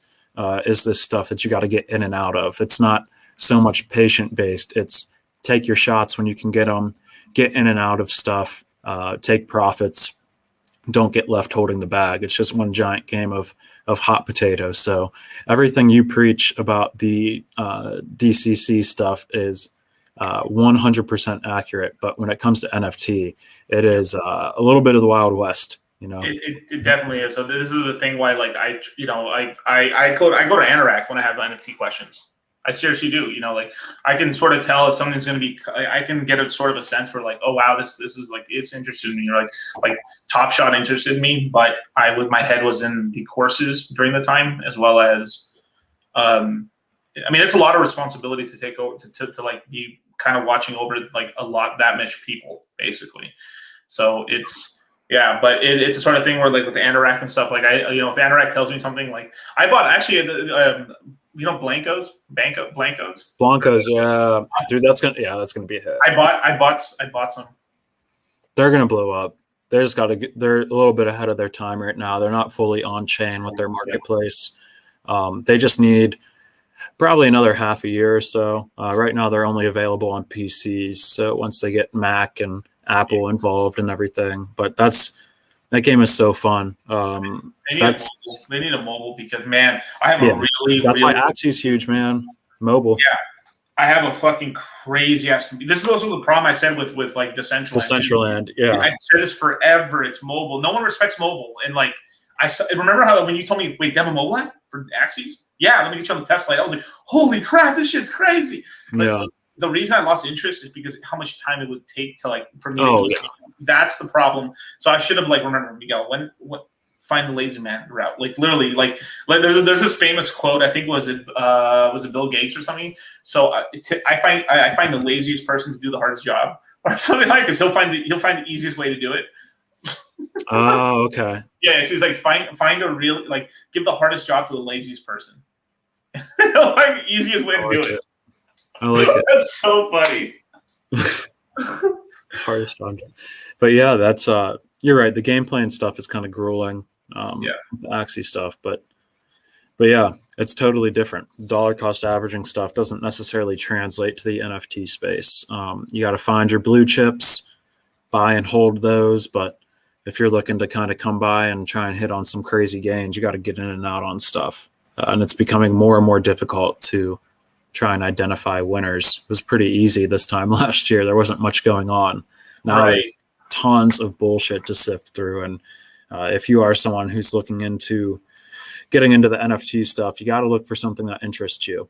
You can't buy some random stuff and hope it goes up in value, some random artwork, some random collectible. Try and find something that you already have some knowledge on. If you're a big soccer fan or football fan, depending on where you're at in the world, look into a project called So Rare. So Rare just got $550 million in funding, I think it was. They're valued at like $3 billion. Like, it's a project who has partnerships with all of the European soccer leagues. Everything that they have is totally legal. They're not ripping anyone off in terms of copyrights. They all have deals in place, just like Top Shot with the NBA. So if you like soccer, check out So Rare and check out some stuff like that. If you're someone who actually knows art and you collect traditional art, look at some of the digital artists right now, some of the popular ones. Like, find something that interests you and go down that route. Don't just throw money at the thing that you see on OpenSea that's doing well that week. You're going to get burnt. Like, there's so many smart, manipulative people right now on Twitter, especially, that are just playing games with the NFT space because it's still so relatively small. 5 people can control the supply of an NFT project and pump it and dump it on your head worse than a shit coin, because unlike cryptocurrencies, NFTs, when the liquidity dries up, it dries up real fast. There's not always someone looking to buy your item. Like if you want to get out of an NFT immediately, and the cheapest NFT on the marketplace is $500, but no one's bought one of these NFTs in a project for say 3 days, like you're gonna have to list that thing at like $200, $300 to entice someone to buy it. So it's not like a shit coin or like one of these coins that if you want to take a gamble on, you can always sell it regardless of the asking price. The NFTs they're a different beast. So make sure that you're buying stuff that you kind of know a little bit about going into it, and then you got to wrap your head around the digital version of it. Like from Top Shot, it's like trading cards, and you go into it. So Rare is the soccer game is more like daily fantasy sports, but they're just NFTs, and so there's a lot of stuff that you can get into. But be careful. Don't listen to me. Don't listen to me talk about making money in NFTs and think that you're going to jump in and do it. I've been around for 3 years, basically since the inception of NFTs. I've been around buying and selling stuff, and I still get burnt. I still get took for stuff. So just be careful. It's the most dangerous of games. Definitely. You like literally Anorak's the king of chicken. Like that's my hot potato, music. Hot potato. You're right. That's a better example. Yeah, that's my DYOR NFA disclaimer for when someone looks back on this stream 10 years from now. Miguel's being indicted for pumping hex. What, sir? Excuse me? No, I'm kidding. Or like becoming either the governor or something in California. Yeah, there we go. You're running for governor. Running for governor, you and your running mate, Richard Hart. I mean, I don't think he'd be caught dead in California, man. I mean, let's just be frank. That dude's not in the States. I was just gonna ask. I didn't want to dox him though, but probably not. No, he's not in the States now. He said that openly. He's not in the States now. It's like the U.S. is so anti. I mean, they're using crypto to gain adoption for the dollar around the world, but they're still like kind of anti-crypto. Anyone who's really started crypto, I mean, like from Charlie Lee to Dogecoin founder, like all like this is conspiracy theory of mine, right? But I mean, honestly, like I think all the dudes who started cryptocurrency kind of early on got a knock on the door telling them either they have to if they can't close it down, they got to sell their coins. Like magically within like a 1 year span, like I forgot how many project founders had to sell their coins. If they weren't like the only ones that didn't sell their coins were ones that were like this close to like VCs in New York. Yeah. This close. The only ones who did, like Decentraland got away with it a little bit because Barry Silbert was backing it. True. There's a lot of projects here in the States that they fled out of the States in order to continue operations and stuff like that. Like it's insane, dude. Like Charlie Lee and like Dogecoin, like the Dogecoin founder just recently fucking started crying, like not crying, but like basically being like, what the fuck, it's like, yeah, that was pathetic. Yeah, he was what a fucking idiot, dude. Like I've said for a long time, like Jackson Palmer, what he should have done is like if the government made him sell his coins, he could have been positive on Doge this whole time, and then no lie, he probably would have got donated back a lot of his money. You know what I mean? Like or like done something. While we're down this path, are you familiar with all the stuff that's been going on with Alex Saunders, or have you commented on it lately? Like, do you have any inside information? Because it was not inside information. I don't want to use that term, but inside intel on this stuff, because I watched the entire stream with him and Richard Hart. It's the first YouTube stream I've ever watched of Richard Hart, and it was him and Alex Saunders. It was extremely contentious. It was amazing content. They were going back and forth the whole time. Alex is basically calling Richard a scammer, and then literally 48 hours later, Alex Saunders is revealed to be the scammer via DMs with Richard and BitBoy and in his private group. And I don't think he's even tweeted since this. I think it's been like almost 10 days and he hasn't commented on it. I think he's gone. He got bodied. Yeah, this is why all right. I'm gonna drop like this is why I don't follow fucking faggots like this on Twitter and like YouTube and shit. Like I just knew like it's just there's just some. I mean, you know how they tell you don't read a book by its cover, But Dude, yeah, he hasn't you know what I tweeted mean? in It's like years. I had a weird vibe off the dude. I never followed him. Plus, anyway, too, like across all my YouTube research, I watched like 0 of his videos. 0. Like not. If it wasn't for I didn't even know who this fucker was. All I knew he was a lightly affiliated with like Real Vision a little bit. He went on Raul's podcast a couple of times, and they're both Australian. I think that's the extent of it. Yeah, I mean that's pretty much it. So I mean the dude, like all like the amount. It's like this whole don't throw stones at a glass house inside a glass house. What like, are you? If you're a fucking scammer, don't be like. It's like let's just say in a hypothetical world, like I was a credit card scammer or something, right? It's like, dude, you're committing credit card fraud, bro. Credit card fraud, yo, dude, Anorak, and like it's the stupidest thing. If you know you're doing dirty, don't be like calling people out here dirty. You know, it's like sort of like it's this whole game. If you're fucking doing bad, don't be fucking calling you can't call other people on their bullshit either, because you're seriously doing the same shit. You know, and I'm not saying that about Richard. What I'm saying is just like these guys use this whole thing because they're like accepted, and and these guys are some of the biggest scammers in the world and shit. You know, like it's fucking horrible. Like, and like there also was this crazy shit too, where like Alex was kind of lightly in the it was this really weird part of the comments. If you look at the stuff with Richard Hart, like Alex was kind of offering his wife to Richard. What? I didn't see that. Go on Richard Hart's Twitter and go and read in there. There's this part where like, yeah, my wife really likes you too. Wink, wink, bro. It's in there. It's fucking it, bro. I'm like, what? I was just there's so many. I went back and watched some of the YouTube video, their stream after, to try and see if I can pick up on some stuff after seeing the comments. But there's a lot of times that Richard kind of calls him out for. He calls out Alex Saunders indirectly, and he says paid groups or like paid membership stuff. And he says, you guys with your paid memberships, your paid groups, blah, blah, blah. And I'll say some stuff about it. But then at the very end, like Alex Saunders tweets out that video, and it's like, LOL, first time on Richard Hart's thing, and first time he ever cut someone off. And then first time he ever cut someone off for exposing Hex. And then you watch the video and Richard Hart cuts him off because Alex Saunders is trying to shill his paid group on Richard Hart's channel. And Richard Hart cuts off the video and he's like, oh, no shills, no shills, no shills. Right. And then you watch it back and you're like, well, Richard Hart knows that Alex Saunders is a scammer.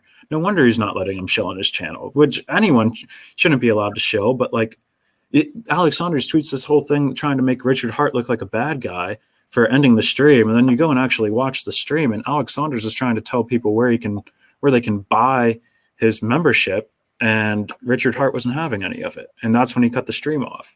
Yeah. And then Richard Hart releases the DMs, which is that whole interaction what prompted him to release that stuff. Yeah, because he was coming at Richard really hard. Like, I don't know why people are so fucking stupid. Literally, like, I have not like Richard's really, really, really, really, really, really, really, really, really good on live stream. Yeah. And you come at him sideways, he's gonna make you look fucking retarded. I promise. Yeah. I promise. It's like I can only the only person that I could think that he could even stand ground a little bit with Richard would probably be maybe Alex Mashinsky. That's the only person I've seen so far that like they're being respectful to each other. That's cool. But in terms of like, there isn't much. Like, you want to see a fucking other one? You want to see another stream that was even worse than that? Like, go back and watch the one with let's see, Richard and who's that dude that what Bitcoin did? What's that dude's name? How little I watched that stream. Harley has thrown some shade at him before too. Yeah. What's his name? Oh my god, that fucking UK motherfucker. My God, that's how Peter McCormick. Thank you. That's how little I think about. Oh, Peter McCormick. Oh, yeah. Go back to both of them. It is he was on with Richard Hart before. I've never seen that. Yes, he did, and he got fucking like fucking ass fucked on that. Peter McCormick doesn't know what he's talking about. Dude, Peter McCormick just knows Bitcoin and he doesn't know anything, and he got fucking like rammed up the ass, no lube. I mean, it was so bad. Like it was the bitch slapping of a century. And then here's on the first one, like Richard kind of held back a little bit because he invited him on, so it was like this whole thing, right?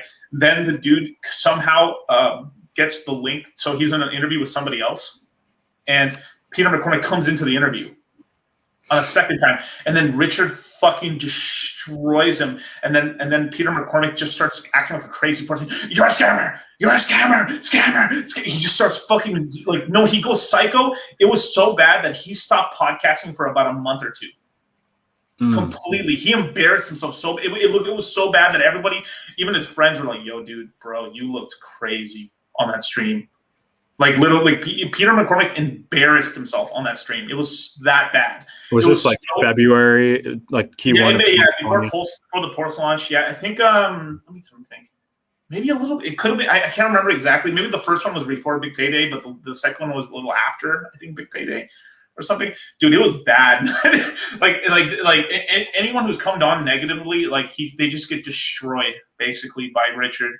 And it's this whole thing because there's a page show, there's a club. There's literally a club, right? There's an OG fucking Bitcoin ETH club, and then there's this whole part of the VC in crowd as well, where like it's really fucked. And so I try to do my research on why so many people in crypto hate Richard, right? And I've only come to like basically two conclusions, right? One, basically Richard fucked some dude's chick, some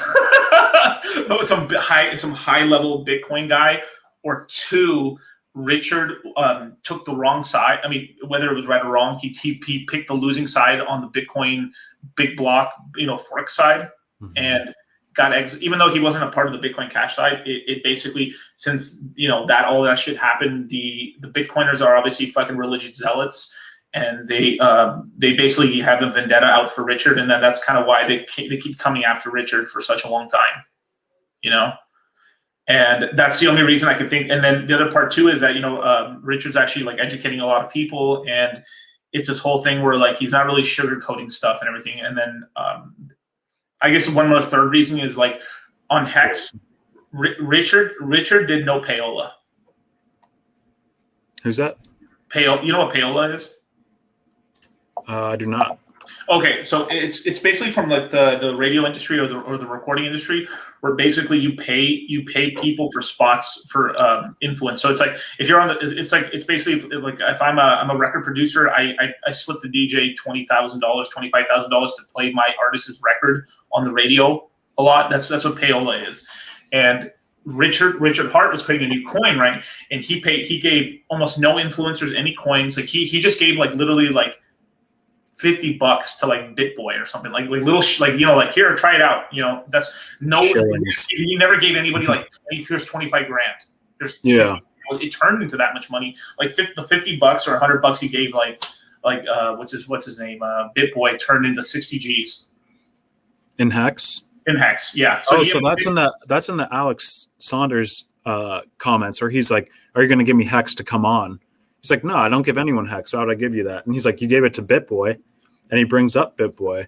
Alex Saunders does in those DMs with Richard Hart about you're giving people Hex. You need to give me something to come on your show.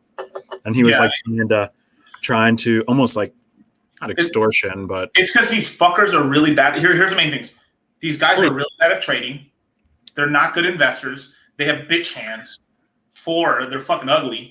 5, they're short. 6, half of them are going bald. 7, it's this whole thing of like they're just they only make money off of people giving them money, or fucking like it's like this whole thing of like me, like most of us didn't start YouTubing until we actually made it off of crypto. Like seriously, like I didn't start a YouTube channel until fucking I already had money already. I've made off of me working my fucking ass off in my real job, fucking then putting that money into crypto, then hodling and then actually making money off of like the cryptos that I've invested in that no one paid me for. Yeah. Before, where like these dudes, they're just these circle jerk motherfuckers who just fucking type on the computer all the time. They're just good at typing and fucking like they have all these fake ass fucking making thumbnails and shit, like a bunch of horse shit, dude. It's like it makes me fucking angry. Like, okay, so I don't want to harp on this too much, but I did mean to ask you this actually, like just via DM the other day, and it slipped my mind. And this is the first time I'm getting a chance to kind of pick your brain on this. But why is Alex Saunders asking for people for 5 Bitcoin loans or whatever he's asking Bitcoin people for? Is it because he's a bad trader? Like, is he really losing that much money, or does he have some other like gambling addiction and some other avenue like that he needs money? Like, why the hell is this dude like scamming people of BitBoy and Richard Hart's caliber for money? Is this dude really that down bad that he needs money like that? So it's one or two things. One, he just decided like fuck it, like I just want this money. He just turned like fuck, I just want to take the money and run. Or two, I think he got into some he if you believe what, because I can't believe people like this, right? I can't believe this shit, but if you just read into like what it's been written or what he wrote to people in DMs, basically he got into trouble trading and or like he's saying he got ripped off on an OTC deal. I don't think that's true. I don't think that's true either. He either got wrecked fucking margin trading really badly on a shading exchange that's non-KYC so he could avoid taxes, and then they pretty much are threatening him, they'll fucking kill him, and he's trying to pay them back. Like, that's one of them. Yeah, that's what the Russian exchanges and all that other shit, like, fucking stupid. And then two, there's so many places you can fucking get on a regular ass exchange. If you have that much money, right? If you're worth like fucking $5 to $15 million, go move to Puerto Rico or go move to fucking Portugal, or go. Literally, there's so many countries in Europe or somewhere, or like Eastern Europe, or just somewhere where you can then trade on a normal ass like Binance or something like that, where you won't get in trouble like that. And but people I didn't even realize that was a thing. Yeah, it's insane. Like, I can't believe like the kind of horse shit he got himself into. Or what could be happening is he borrowed money. He borrowed money from some really rich person because this is the whole thing when you have a name, and what much of a name, like I didn't even know who the fucker was. So did he have a name?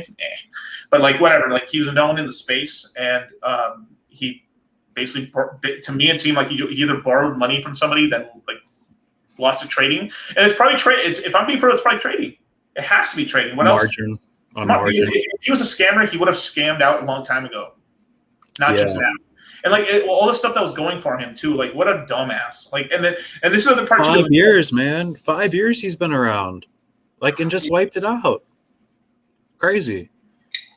It's crazy. He just literally lost 5 years of work within 5 minutes. And I don't even want to say that, because that seems like he only did one bad thing. Like, motherfucker was doing some shady stuff with people in Twitter DMs, and this is someone that's supposed to be giving you advice, and they're on their hands and knees groveling for BitBoy's money. Like, are you kidding me? And BitBoy gave 5 ETH. Like, that's a fucked up shit. 5 BTC. And that should tell you, like, BitBoy's not that bad of a dude. You really like.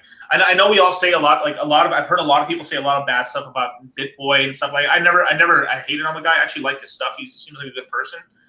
But it's the sort of thing where, like, you know, like, people have an empathy, you know, especially if you kind of know the person a little bit. You're like, God damn it, you know. It's like, I mean, run around, yeah. It's like, fuck. All right, he gave him 5 BTC, and then he just said, hey, fucking, I lost it. That's it, you know. He gave him the runaround for like, what was it, like 4 or 5 months worth of DMs that was posted. So Richard posts the DMs, and then BitBoy, it's kind of like.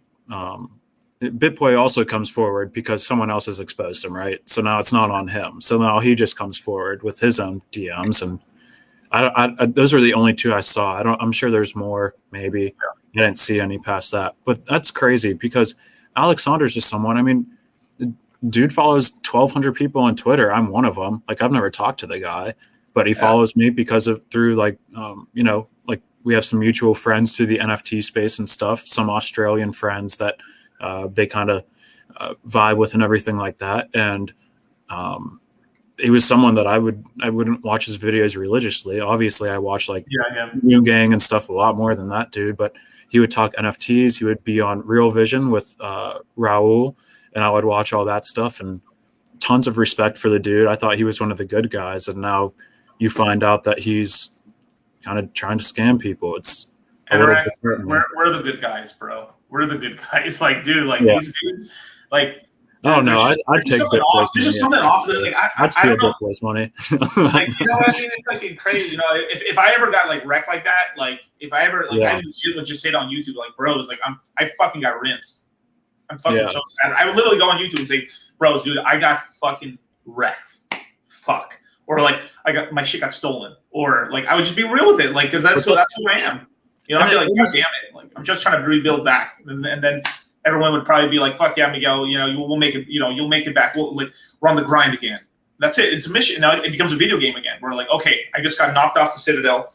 Boom, on the floor. I get up, and you wake up. You know how like it's like Skyrim where like you lose your memory or something. You're like, I was just gonna say it's like Mario Kart or something. You got like all the birds around your head. Like you kind of got to come to for a second. Yeah. Yeah. Like I was. No, it's crazy. Man, how do you do that? But yeah, crazy. The Alexander stuff was crazy, especially after the Richard Hart stream. But score 1 for Richard or score 20 for Richard at this point. Dude always bodies people. But like, just to go back to the original point, the reason that it's a combination of things. Like the Bitcoin crowd doesn't like him already, but now the Bitcoin people are starting to lose ground in the world, in crypto world now. Like we've almost everybody in crypto has put the Bitcoiners in this special little retard box. Put them off, and they're playing in the kiddie playground. But like the special kids. So in that part of crypto, like that's how I think of the Bitcoiners now. Like they've literally turned me off so much to like I love BTC. Technically I don't hold any BTC, but eventually I will have some Bitcoin just in cold storage. But like that's all. The way they've acted is so bad. They make crypto look bad. They're bad examples of crypto basically. Like so if they're losing the power and stuff, then where's it going? Is it all going to like DeFi and stuff? It's going. A good portion is going to ETH. The other stuff is just being splintered off. Solana, Cosmos, Polkadot. It's all. The problem is like now, like if you compare, like a lot of people don't even say this anymore. Like anyone that was around in 2017 compared to now, like everyone like jacks off over this 2017 market, how it was so amazing because it was both me and you's first real bull market, Yeah. But if I'm being for real, because what I know of 2017 to now, dude, I love this bull market better than 2017. This is much more cool stuff. It's way better. It's way better. This has been the fucking best cycle I've ever been a part of, and because the projects are less bullshit. Like everything, even if somebody does even the most non-adoption projects, you can still use it. That's the crazy part about it. It's kind of insane. Like they're like it's so much more. You guys don't understand. Like one of the coins that I made the most money on, and I literally don't remember the name anymore. It was a stupid betting app that had an app. It was one of the first cryptocurrencies to actually have an app that literally when you clicked on it, it had an Apple app. I went on it and it was this janky little white screen with little gray. It was the shittiest app I've ever seen in my life, but it had an app. So fucking I invested in it because it had an app, a working app. It fucking killed it. It went up 10x. Yeah, there's nothing you could play with. Now we have DeFi and yield farming and NFTs and all this other cool stuff. But back then it was all just empty promises. Like there was literally nothing that you could do other than, trade shitcoins on Bittrex. Like that was about it. That was all I did. Now there's so much other fun stuff. You do have to be. That's one of the things that you've always said, DCC, is don't marry your bags, don't marry your coins during bull runs and stuff. Take profits when you can get them and everything like that. You won't sell out totally, but yeah. Some of the dudes that made the most money inside of the courses and stuff have all been red pill guys.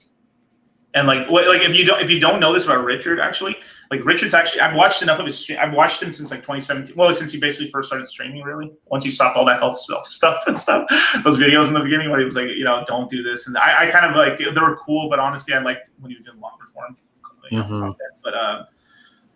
But he dove deep into the pickup artist stuff. And if you don't know, the red pill came from the pickup artist, Spear. It was a bunch of dudes trying to get pussy, and then it ended up being in order to get girls, eventually it's you kind of max out on terms game, and you're how do I get better, make more money, become a better person, help people out, get better looking, it was all that jazz there.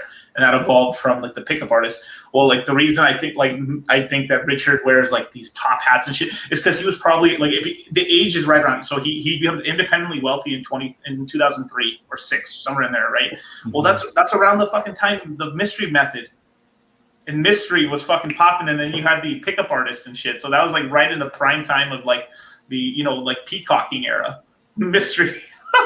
So it makes total sense. When I saw Richard for the first time, and I was oh, this dude was a mystery dude. I bet anything on that. Anything. Mystery dude. Yeah, you don't know what the mystery method is? Look up mystery. In the mystery method, there's this book. It's like the original Bible before Rollo Tomassi had the Rational Mail. Like the Rational Mail is more of a real Bible, but the first real like book that people got into pickup artists or try to learn about picking up girls was a book called The Game by Neil Strauss.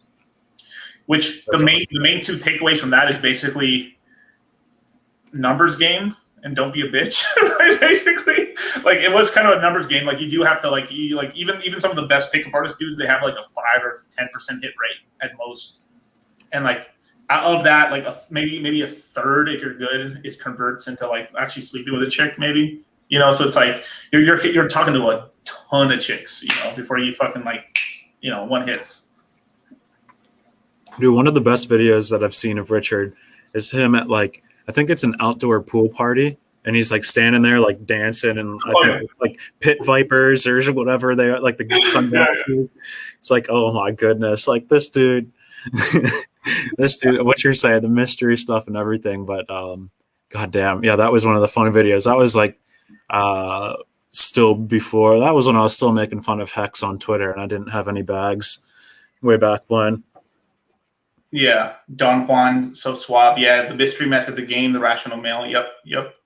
The mystery method. Yeah, build attraction. There's an HBO show. It's a little cringe, but it's actually kind of what? So it's there's a VH1 show that came out like early to. This is like right before. It was a year or two before the Jersey Shore. Literally. So I so this must be like 2006 to 7, somewhere in there. The mystery like basically became famous off the book, The Game. And then he made his own book called The Mystery Method. Then off of that, he kept doing seminars and teaching people how to pick up chicks and shit. And basically they made a VH1 show where he taught a bunch of fucking randos. Like, okay, hey, I'm Mystery, and I'm going to show you how to pick up chicks in the club or in a bar. So like they would put cameras inside of a nightclub or inside of a bar and shit. And then like he would dress them up and change them out and like put like heels on them and top hats. So stupid. Or like at least like kind of like dress them better if they dress only. And then they would talk to chicks, and then they do better basically. But here's the kind of the hardcore fact of it is the guys who did the best were the ones that are best looking already. They're kind of already like not like, so it's the same thing. It's at the end of the day, if you're like, you're fucking 2 out of 10, right? You can dress yourself up and shit, but I mean, at least you'll be getting 4. So I mean, like me, cool, but but you do have to keep improving yourself. Cause like if you're a 2 guy, right. And that's pretty low in terms of scale, you can still become a 4, Yeah. And then maybe you get yourself a 4 girl or a fucking 5 girl or something. And then now your kids, instead of being born as 2s or 3s and a halves or something, or 4s now, and then they try, and then one eventually like your genetic coin is going like this over time. It's what you want to do is your genetics have to be trending this way. Yeah. Like a good bond curve. Bonding curve. So funny. VH1, yeah, that's a little bit before my time. The Mystery Man stuff, I might have to go back in the archives. Right. That would have been, I was in like 4th grade, so I was just starting to think that girls were cute. I was a little bit away from going to the clubs and everything like that. Oh, dude, that's why the Jersey Shore hit so bad. So like all the dudes were watching. I think Jersey Shore was on VH1. I think it was MTV. Yeah, it was MTV. Jersey Shore was like one of the first shows I would like get together with friends and watch. I think I was in 5th grade when it first started.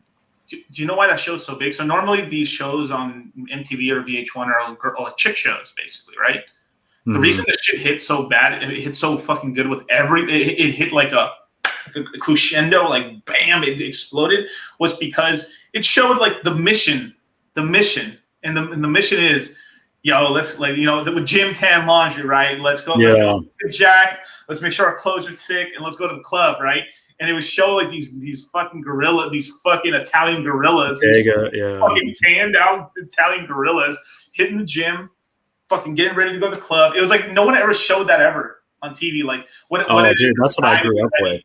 Yeah, my hometown is all Italians, and a lot of them are like 1st or 2nd generation. So the Jersey Shore hit heavy in my little town here in Ohio. But you're right, man. It showed the mission. It showed like just like the dudes, and then you're in a house with all the girls, and the dudes are going out and fighting and everything like that. And there's all the drama. But yeah, I think that was MTV.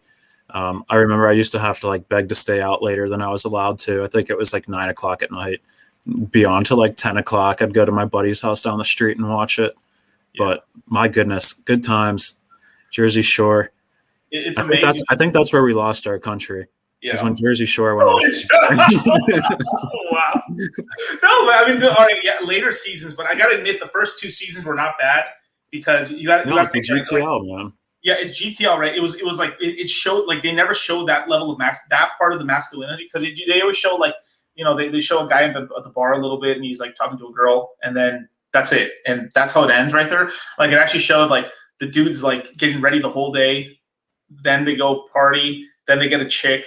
Then they fuck them at the house, and then in the morning they show cabs are here, and they kick the chicks out and rinse. Yeah, cabs. That was the fucking because all these dudes want like nobody ever really saw it. Like you would see maybe once in a while like a dude pick up a chick in a movie or something like that, and then they sleep, and that's the whole thing, right? But they never showed like that of a dude like everyone's imagination or like kind of like model would be like, yo, I want to go out and fucking like slay night after night, and they showed it in this thing, and then people were like, dude, it's possible. It was like a lot of that's why these dudes were like that's why they hit so hard with the guys where it was like the lifestyle baby. And also, dude, they had everyone wearing that Affliction stuff. And Ed Hardy and Affliction shirts way back when. I remember those were like the thing that everyone had to get in on. They all had like bedazzled stuff all over the t-shirts and on the jeans and everything like that. Ed Hardy. It was Ed Hardy. Ed Hardy, dude. Oh. Popped off. Yeah. Tap out too. Oh my God. What a time. If we only would have had NFTs back then, imagine all the Snooki NFTs that would have been made, all the fan art, all the stuff about Jersey Shore. We would have been flipping Ronnie and JWoww NFTs on OpenSea. What a time. Bring it back. Bring it back full time. No more reunions. You know what killed that show? Like, you know what killed that show? This is to bring back a private conversation we were having in the green room before this, right? Was this whole thing about aging out. And like, you know what kind of hurt the Jersey Shore part of the show was the guys kind of held it together for a couple of seasons, right? And I'm gonna weave this story into crypto in a second. Just watch it. I got a master plan for this. All right, okay? I'll sit back. Right, so I've got my fucking. I'm over here knitting this fucking path back to crypto, but basically the guys kind of held together for a couple seasons, and then what happened was the girls started. This is the hard truth: is girls age. They age faster than guys, so they hit sexual maturity much younger ages, where they become from 16 to like 30. Like that's their main part, where like they're like everyone wants them, and the problem is all these chicks were like pretty much in their mid-20s when the show started. So after like 2-3 seasons, they started all hitting their 30s or mid-30s, and they just started not looking as good. So they had to put more like bullshit in the thing, like more fake stuff into the shows and stuff. Where like, the show was still fake in parts of it, but like it became less believable because the girls started getting old, and then the guys too. Like after the last seasons, like they all look horrible, other than fucking what's his name, the guy that DJs. What's his name? Pauly DJ D. Pauly, yeah. Yeah, Pauly D and Vince and Vinny. Like fucking the situation was recovering. He was old as fuck, dude. He was old. Yeah, because he was already the oldest dude already there. Mm-hmm. But it was that whole thing where, like, with him, the situation or whatever, like, he showed up on thing, but he already had a 6-pack or whatever during that time because he was fucking an Anabar or whatever the fuck he was on. I forgot what drug stack he was on, if I remember right.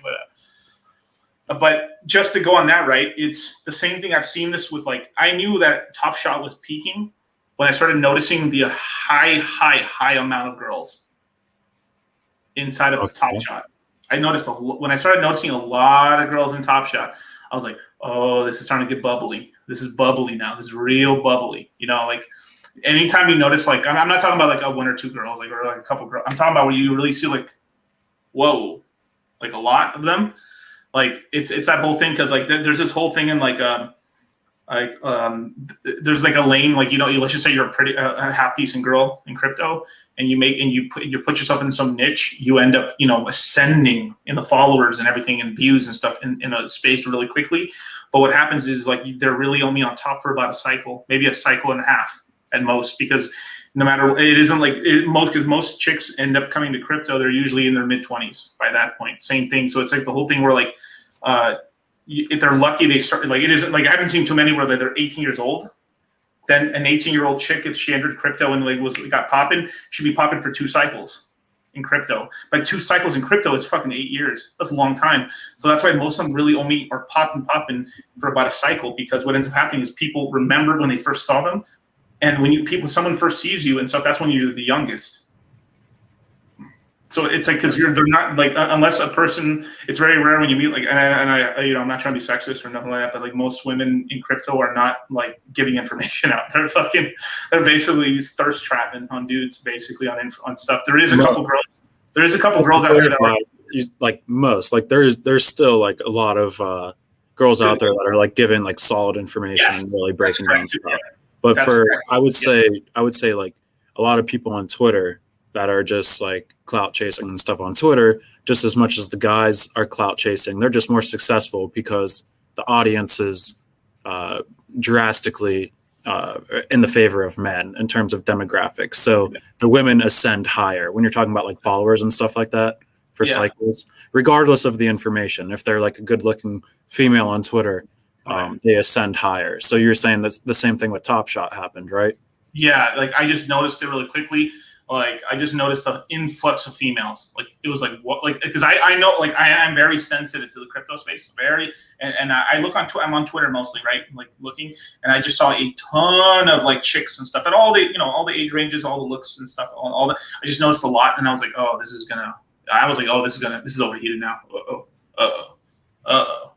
And then that's kind of what happened. That's why I never really got into Top Shot. Like because when you mentioned Top Shot, I wasn't on that show with Charlie and you. So I didn't even know about Top Shot until it was a little too late. Yeah, that was just me and Charlie. Yeah, that was just us two. It was like a random Tuesday morning too. Anorak, it was like a random morning. Yeah. Yeah. There's like maybe 100 people watching, if that, maybe. Right. But there was 2 dudes. There was 2 dudes that watched that show with you and Charlie that made over $1 million. From strictly Top Shot. I had a couple of dudes that thanked me and via DMs, and the one dude actually sent me a Top Shot moment that was worth like $500 as kind of like a tip commission type thing, which I tried to deny several times over, and he just sent it to me anyway. But yeah, tuned in, watched that stream, probably threw $5,000 to $10,000, which at the time was probably like maybe 3 to 6 Ethereum, through 5 Ethereum at the project, and that was in October or November, maybe even December of 2020, and then everything takes off early 2021, and $5,000 probably turns into $500,000 from the massive pumps and everything, but. Top Shot stuff was crazy. Let's see what's going on here in the chat.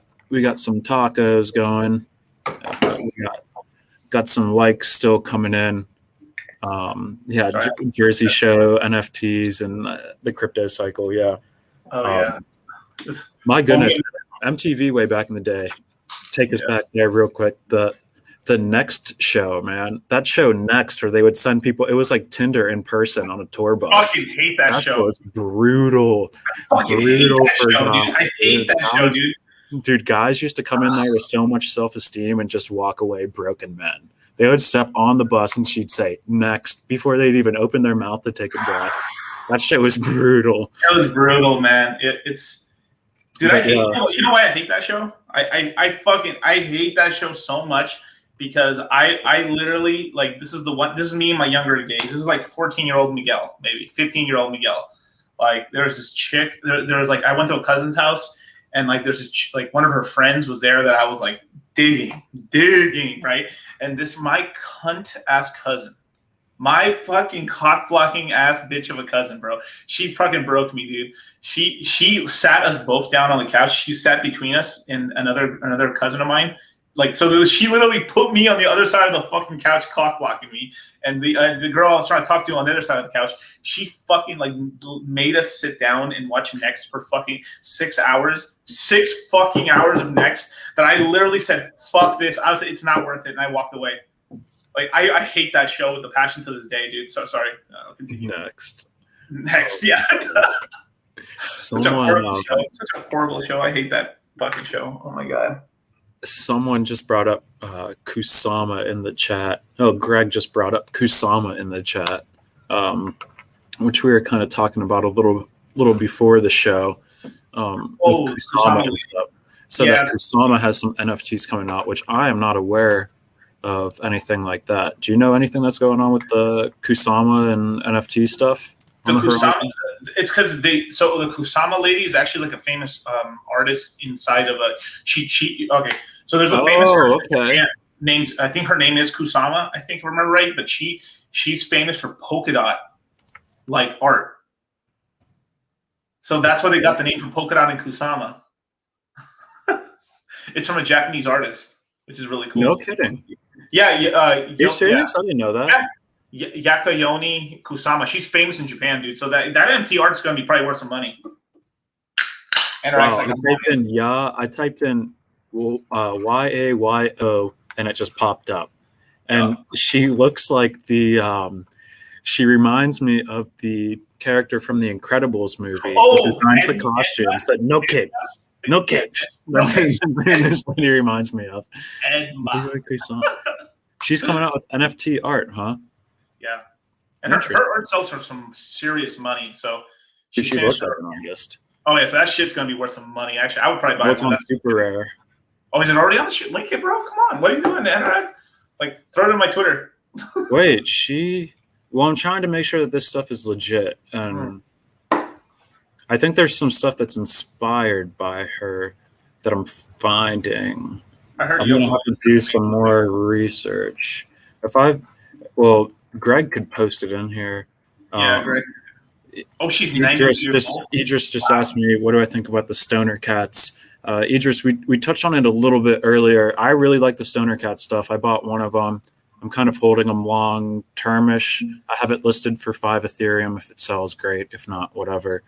I think the project's really cool. I'm not really expecting any huge return on investment. So if that's what you're looking for, tread lightly. But I'm looking at this stuff. If Greg would post a link, that would be awesome. But I'm kind of looking into it. There looks like there's a lot of NFT art that's inspired from her, but I'm having difficulty finding stuff that's original or like planned to come out. He's like, hold on, I got an article, but I only found it 20 minutes ago for multitasking while listening to y'all. That's how you do it. That's how you find the winners. That's how you do it, bro. That's how you do it. Yeah. You just listen to people reminiscing about Jersey Shore. That was the crypto mindset fucking hive mind right there. You see that shit? Like, that's what I'm talking about. Hive mind. I like it. Yeah. Dude, seriously. Especially Kusama. That's crazy. I did not know that that's how Kusama and Polkadot were named. Yeah. Learn something new. Huh.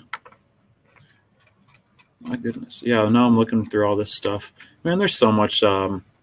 It's crazy how much stuff happens in the NFT space. It is absolutely impossible to keep up with. It was this time last year, but now, like you were saying earlier, you got to kind of pick a lane and run with it. And if you kind of hear stuff spilling over, then it's okay to run towards it and get involved, but you're never going to keep up with anything. I was doing a weekly YouTube show where I would recap what happened in the last week, way back when. This is like this time last year.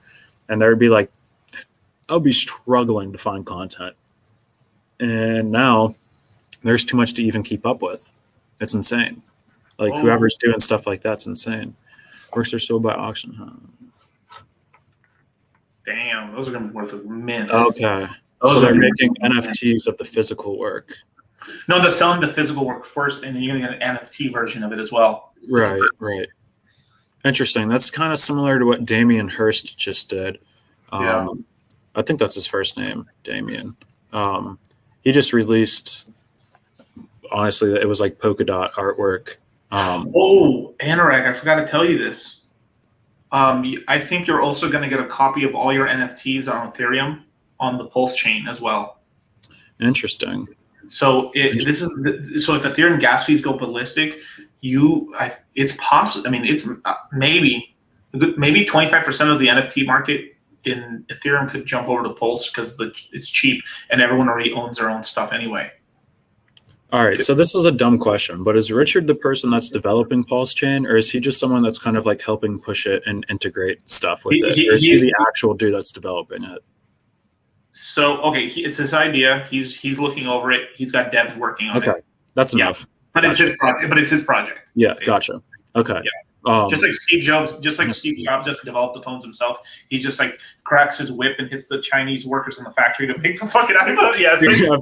Have you ever seen the Bill Burr sketch on Steve Jobs? He's like eating a pear. He's like, here's another thing. He's something pretentious like an apple or a pear. Yeah, eating something pretentious. Yeah. Yeah. But okay, the Pulse Chain stuff, having your NFTs there would be awesome, especially if they're migrated. Like, that's the biggest problem with all the side chains and stuff with the NFTs is that who's going to pay the gas to migrate them, or who's going to be smart and savvy enough to just kind of have them there to begin with. And there's like Axie Infinity with their Ronin side chain. They foot the bill for all the gas to migrate to Ronin, like all that stuff. So there's a lot of concern whenever people talk about migrating NFTs. Decentraland goes through the same thing with Matic. Well, they did way back in the day, which is like, all right, this is great, but how are we going to get our NFTs onto Matic? And there's obviously some solutions that were put into place, but Pulse Chain, just having everything there would be amazing. I really hate Matic, man. Why do you hate Matic? I just don't think they're good. There's something there's just like, here's the thing, is like, I can't openly just say all this fuck shit that I think about them, but if I'm wrong, I'm wrong. I'll accept that. That's not a problem. Wait, hold on. Do you not like the technology or the ethics and the morals of the people that are building this stuff? What is it about it that you don't like? Ethics, morals, and in terms of what it works okay. It's still a little janky, if I'm being honest. It's still a little janky, but it's just I know team members that were in Matic that opened QuickSwap that did a lot of shady shit to hexagons. And you all right, Anorak? I think he lagged out. Let's see. Well, anyway, I guess I'll continue, or maybe I should wait for Anorak since he probably wants to hear what I'm saying. But yeah, admin keys, and it makes some like that. There you go. Can you hear me? I got you now. You were cut out for a little bit there. Okay. So it's this whole thing. It's this whole thing with Matic, right? So let's just at the top level, right? Why I don't like them. Let's just go off of fundamentals, and then I'll go into emotional reasons why. Okay. Fundamentally, their whole layer 2 is they have admin keys, and they can basically steal people's money. It'd be stupid if they did. But it's weird that they could do that. So basically, there's a risk of that layer 2 on Ethereum, because Ethereum is supposed to be decentralized and the government can't stop it, the transactions, right? Well, what if somebody puts the neck on top of the Indian owners of Matic to comply to stuff, and then you just froze all L2 and you fucked Ethereum? Oh, look, magic, great. 2, right? There's really not much of a point for Matic because at this point, because Arbitrum is about to launch, and what's it called? Optimism is already right now on their test net already with developers. Okay. So these two things do the same thing Matic does, except guess what? There's no token. Yeah. So everything that Matic does, they do it for free. Fuck. Maybe a token later that's taked on, but that doesn't matter because they'll get enough people in the beginning that everyone will stop using Matic, basically. 2, all that Matic's being used for right now is yield farming, and those are just when people so I chose my lane, right? So if I just go back to you chose NFTs, right? I chose essentially I just choose coins that I like and I just hold them, right? That's my lane, right? And the other lane, there's another lane which is called yield farming, right? Mm-hmm. I use a certain portion of my knowledge to yield farm, but I'm not doing these rug farms. I really should call it rug farming, not yield farming. because basically almost when everyone says yield farming, what they really mean is rug farming, which is basically like, I have a lot of USDC, so I put it in this pool real quickly. Oh, I'm here for like one day. And then you take your USDC out, and then you take their coins they give you, you sell it, you get more USDC, and you dip off to the next fucking rug. Yeah, I love a good rug farm. That's the rug farm. That's what it is. It's rug farm, right? Yeah. Yield farming technically it's coming, but it's very small. And the thing is, the yields are not that like incredible. Like a yield farming is like I guess a Yearn finance, or maybe something like a let me see what's a good name. They're like a convex or a curve finance, right? Or some convex is better than curve. It's the same thing. Like if you want to, I'll give you the link later. I'll show you what's up with that. But you basically can earn like on average, like you can earn 35% to like 5% with coins and stables. That's really good, right? What people say yield farming is they're fucking in rug farms. And then of course there's always like that 1% of projects, which basically means like there's 10 or 15 projects in the whole world that launch that are actually going to not disappear in rug. And like I bet on one of those too. I bet on a Vesper. Super high APY. Like the thing fucking fluctuates all the time. Like there's some days I get 1,500% APY. Mm-hmm. For like 4 or 5 days. You just kill. It's like basically making 4.3% on my entire on my bag per day. And then sometimes the APY is at 13%. Yeah, what's up with that? I got Vesper too. I'm confused by a lot of that stuff. Well, it fluctuates based on people pulling money in and out of the pool. When a bunch of money enters the yielding pool, after a week, the money then they take their cut, and that cut is then used to repurchase back Vesper. Then it gets distributed out to the VSP pool. It's basic. Like I really like that token because I think what they've created. I think they created the greatest governance token / income coin in the world. But it's a little early right now, so I took a gamble on it. You know, I have at least for me, that's a lot. I bought a lot of coins, got them staked. Half the supply of the coins out right now. It's got a 10 million capped supply.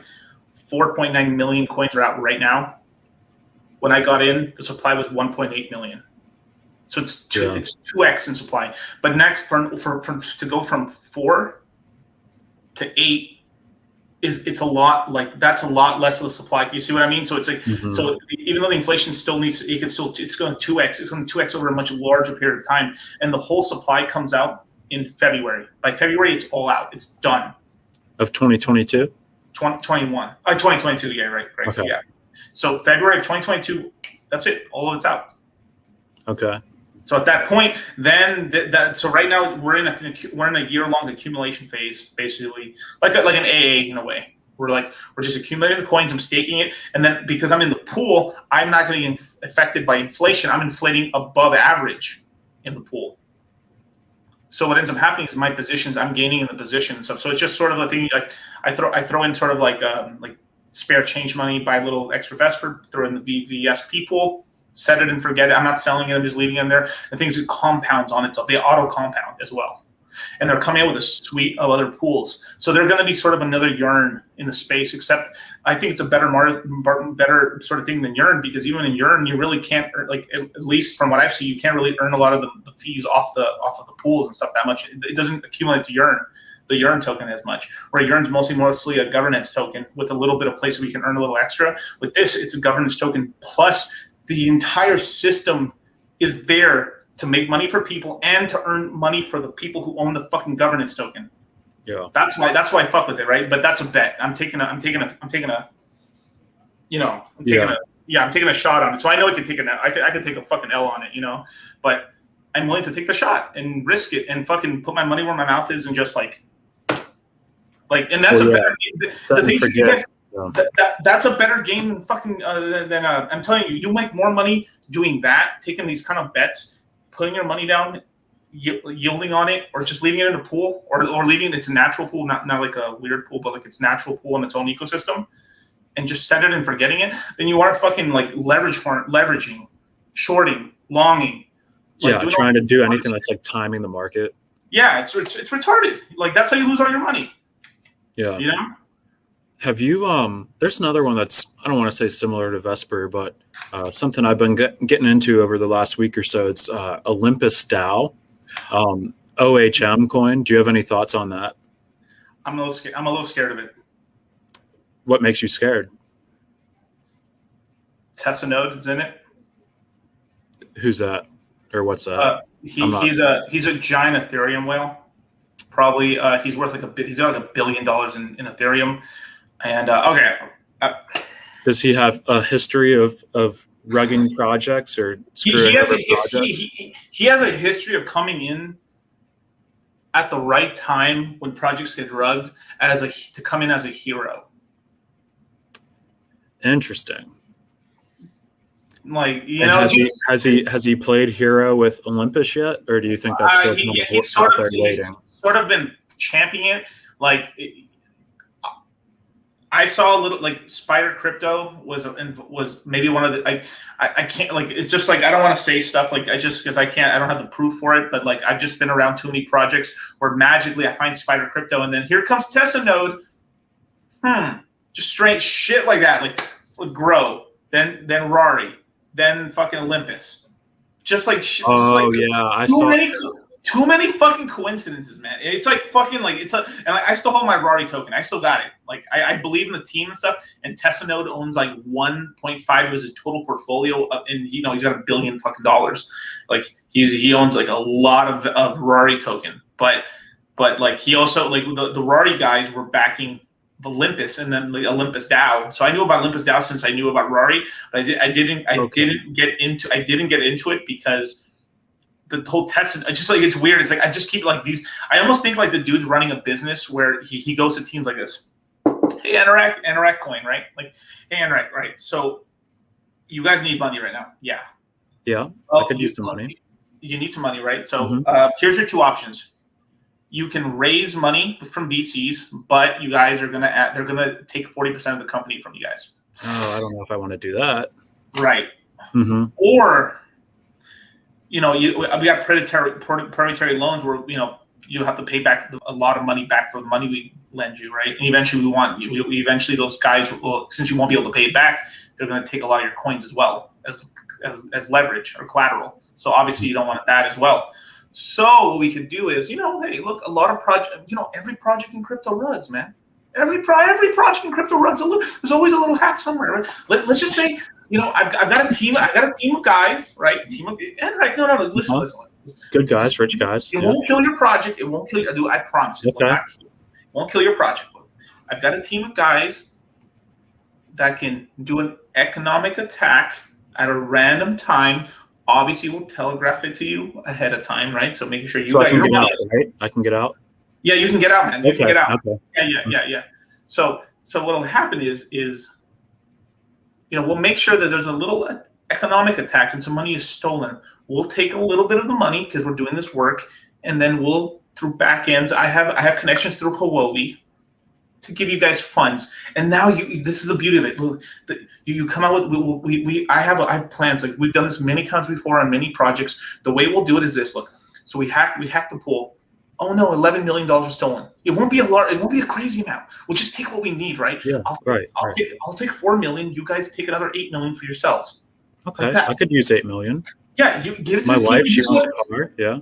Yeah, your fiance wants a car. Yeah, she deserves one. Yeah, I'll take it. Yeah, you guys need one. Then buy yourselves a really nice house and do it stuff. All your developers. But now look at this. Now you guys have $3 million that you can keep in the storage fund, so you guys don't have to sell the VCs early. So what you're doing right now is you're actually doing if you think about it really long term, you guys are actually making the coin better. Yeah. Wow. Yeah. Okay. You guys are making it better because you once sell to the VCs early, they'll have to pay a lot of money to you guys and the community. And you think that's what they'll do? Shit I'm talking about, bro. Time and time over. I've seen this enough times where someone's got. And it's one of the things that you don't even really have proof of. It's just like you see the pattern play out long enough, and at some point, you have to connect some dots, whether or not you have them all connected sequentially or not. I mean, you have to kind of draw a bit of conclusions. Maybe they're not totally accurate, but you can't be dumb about it, right? Like you have to kind of start noticing a pattern with these guys. But I was unaware of anyone like that involved in the project. So It's that's why. just 'cause I was ball when I get into a project, I get balls Yeah. deep. Like No, I know balls. you do. No, Well, that's no what I comment said. at all. Whenever I Just talk raw with you dog. on the phone, I'll talk with Like you for raw like a dog, 30-minute chat. I have 11 tabs open after of stuff that I got to look into of all these articles and everything. You don't hear, and then this is what I'm talking. It's like this whole thing where like I get the strategy too. Like if like the team, like basically like let me be empathetic to the team, right? So these teams basically like they run through the money quickly because there's like a downturn and they fucking don't have any more money and like fuck, what do? We can't sell the token. We'll fucking crash and destroy our token. Fuck. But how much? But look, then they're like, you guys, well, there's $25 million in the pool. We don't have to steal all of it. We'll just steal like 5 or 6 million. Not enough. Like it's like no, we got hacked. The price will go down a little bit, but we'll just take a little bit. We pay the guys who do it $1 million or $2 million. We keep $3 million. We put another $2 million in the pool. Hey, we're all homies right here. We do 300,000 here, 3,000 there. Yeah. Well, now we got the money to keep fucking rocking this thing, so we don't get fucking and the community's gonna grow stronger after that because guys who survive, they'll be more fervent, and then they'll like it's fucking because if you'll notice these teams get hacked. Next day, they already have a fucking plan to fucking like, okay, this is what we're gonna do. You guys, we're gonna inflate the supply. They do. There's even a second rug on top of that. There's an inflation scam that they also do on top of that. There's this whole inflation scam where like, okay, you guys, in order to pay back everyone who lost their money from the pool, we're gonna give you guys back the money. What we're gonna do is we're gonna inflate the supply by this much, and then over time through fees, we're gonna end up paying that back. No, I think Anorak froze.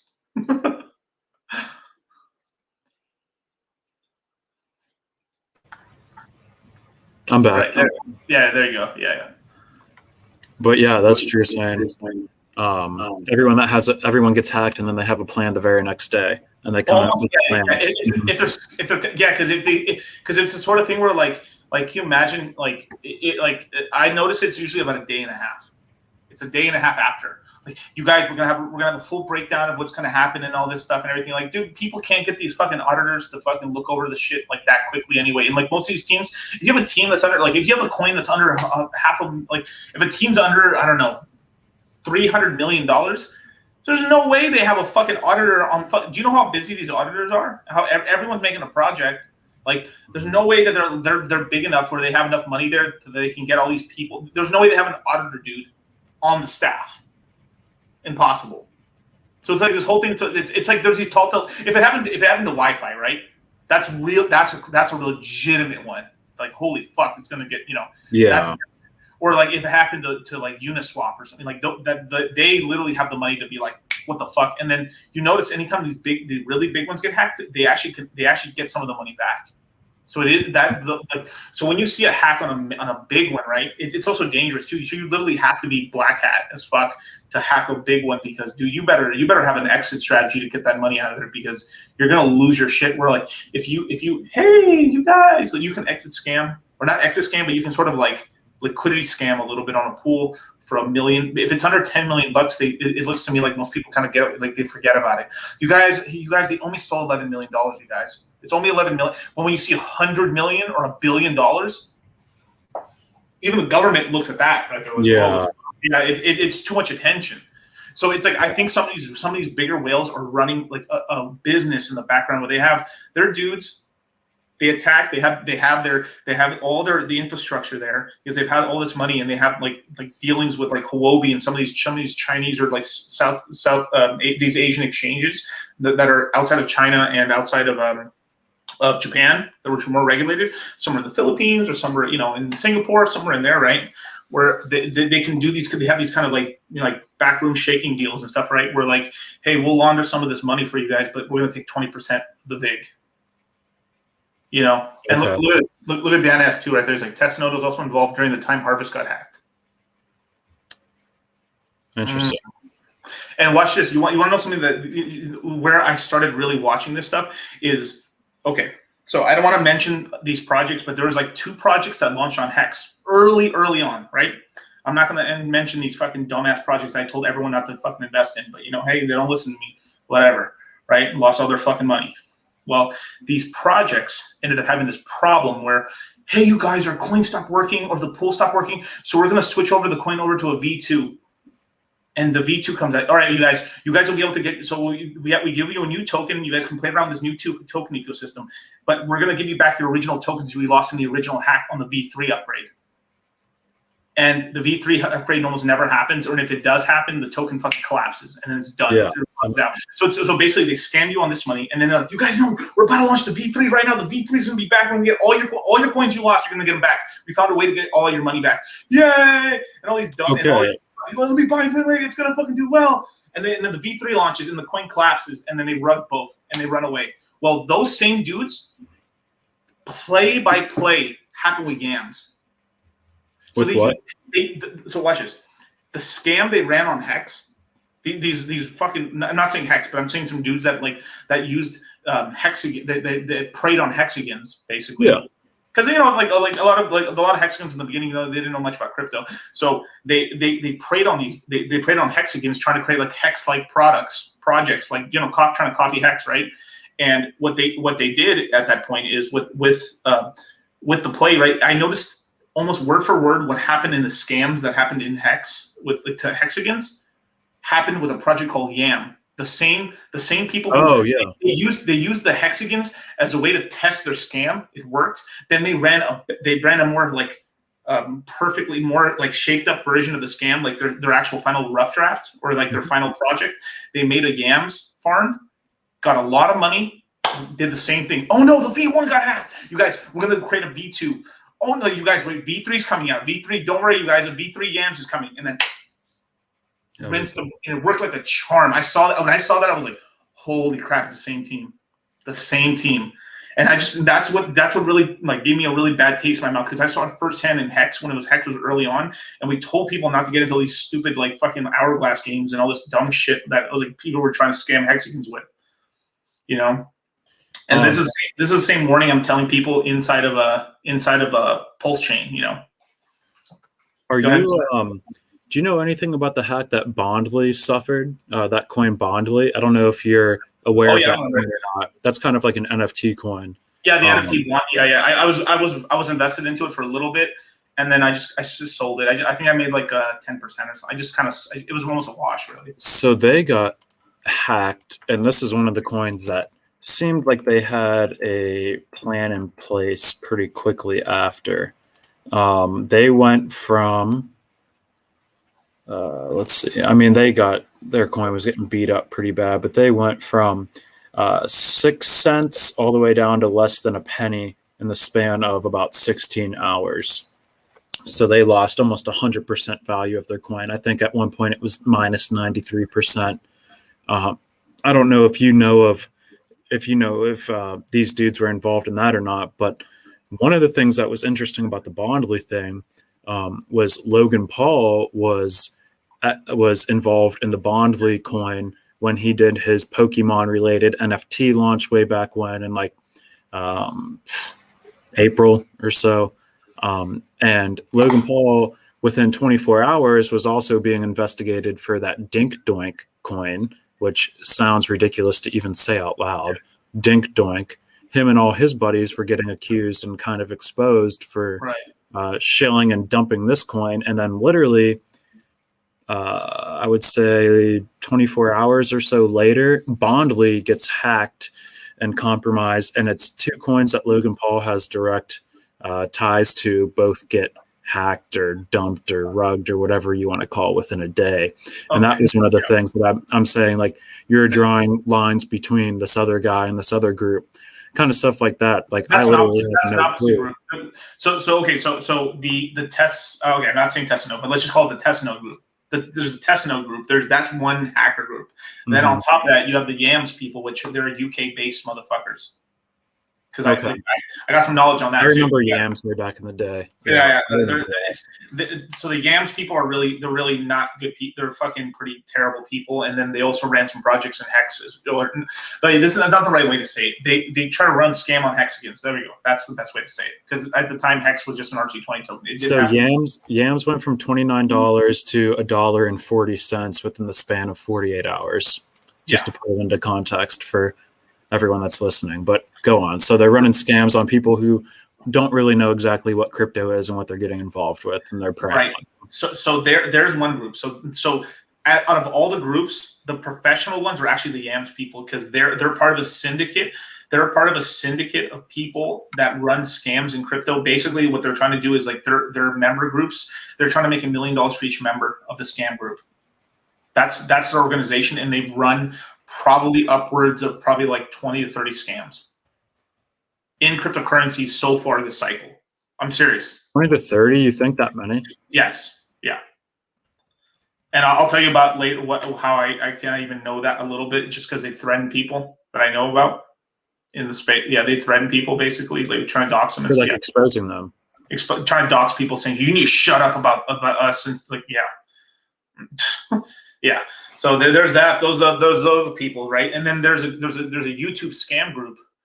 That's so there's these scammers that are working with the YouTubers, but the thing is, so I don't really blame Logan Paul too much for this thing, because the thing is you got to think how busy Logan Paul is. They're just offering him some way, like imagine like, hey dude, no, you guys, like, hey Logan Paul, hi, what's your like I'm an NFT, my name is Dog Cost Crypto, and I have an NFT creation group and stuff. So what we do is that we'll take things and sketches of ideas that you have, and we'll put it in NFT form, and then we'll have it launch with projects. So we have partnerships with 2 or 3 or 4 major cryptocurrency projects in the NFT space. Oh wow, you know what? Actually, we can actually pay you up front right now, a portion of it as well and stuff. Really? Whoa, dude. Yeah, dude, you have to get in the NFT space. This is where all the money is. We'll pay you in Ethereum, and then they're like, oh, okay.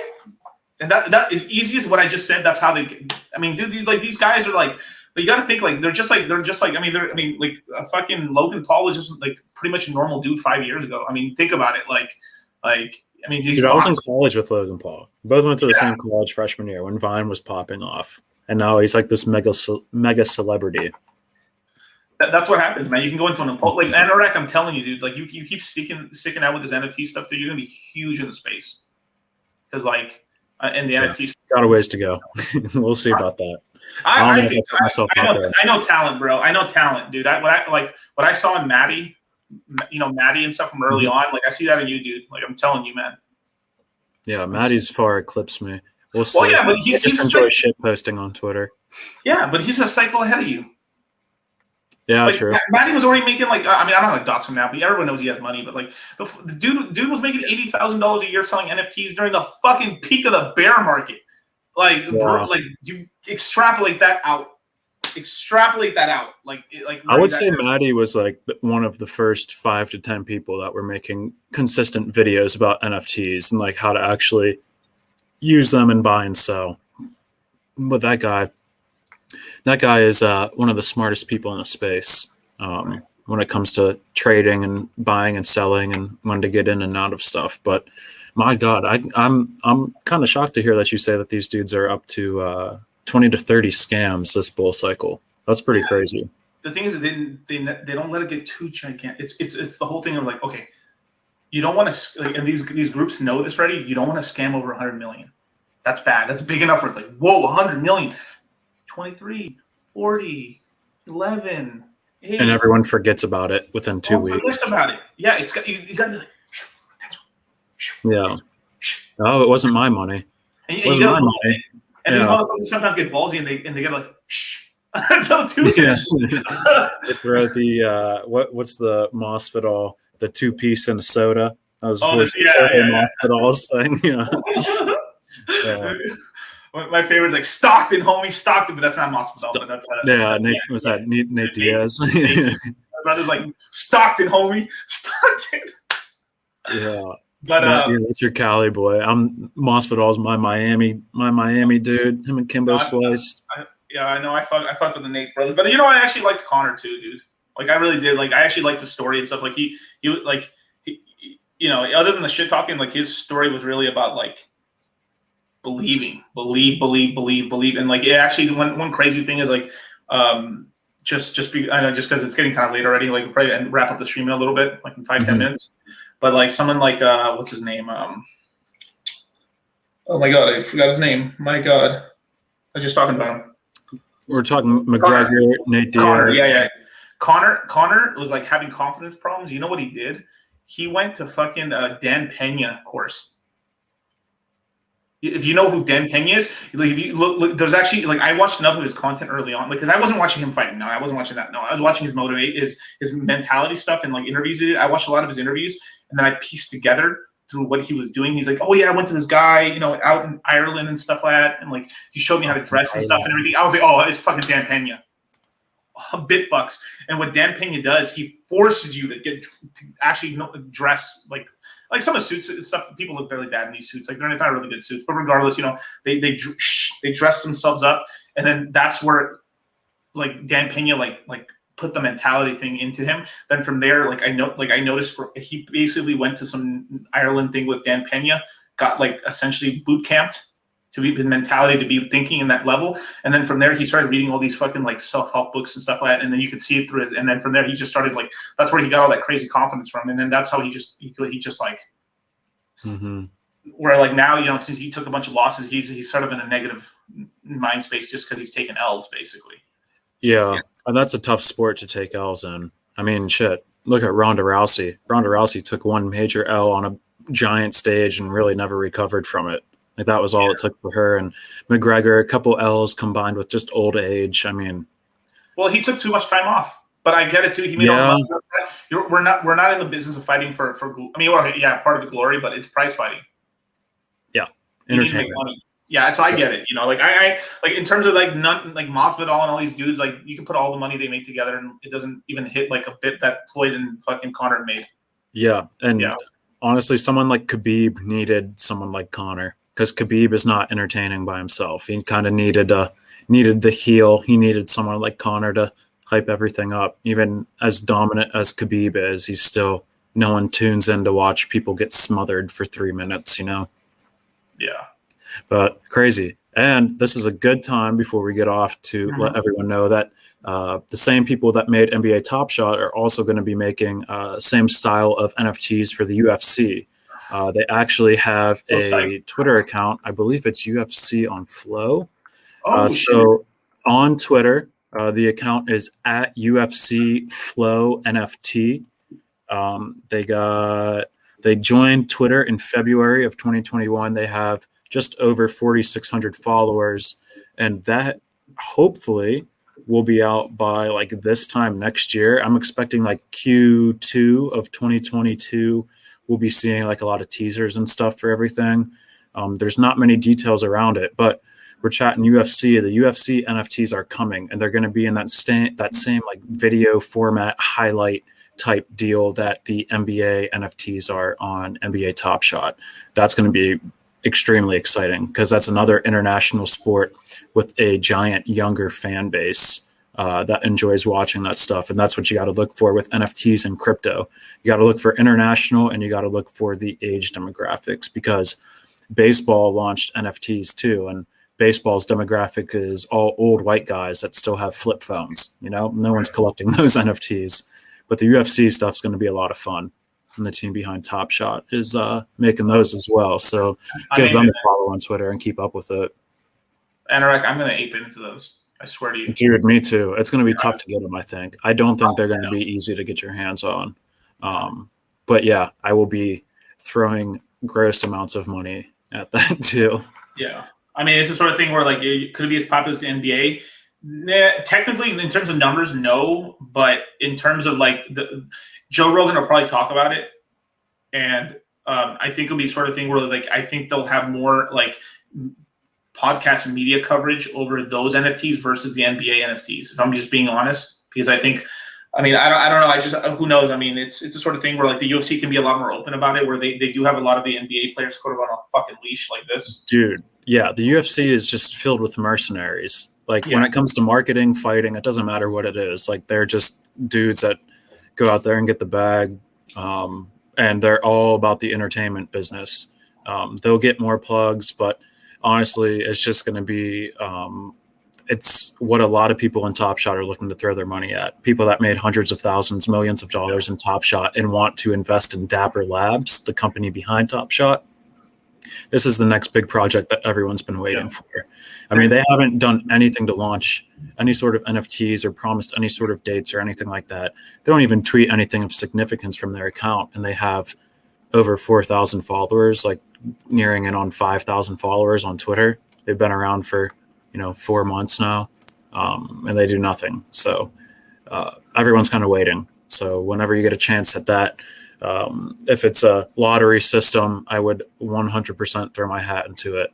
If it's Dutch auction or stuff, maybe proceed with a little bit more caution. But if you have a chance to be a winner on stuff like that, go for it. Those are going to be huge. I can tell you already, like the top 4, the Nate brothers, Masvidal, what's it called? Israel Adesanya is another big one that's been dominating lately.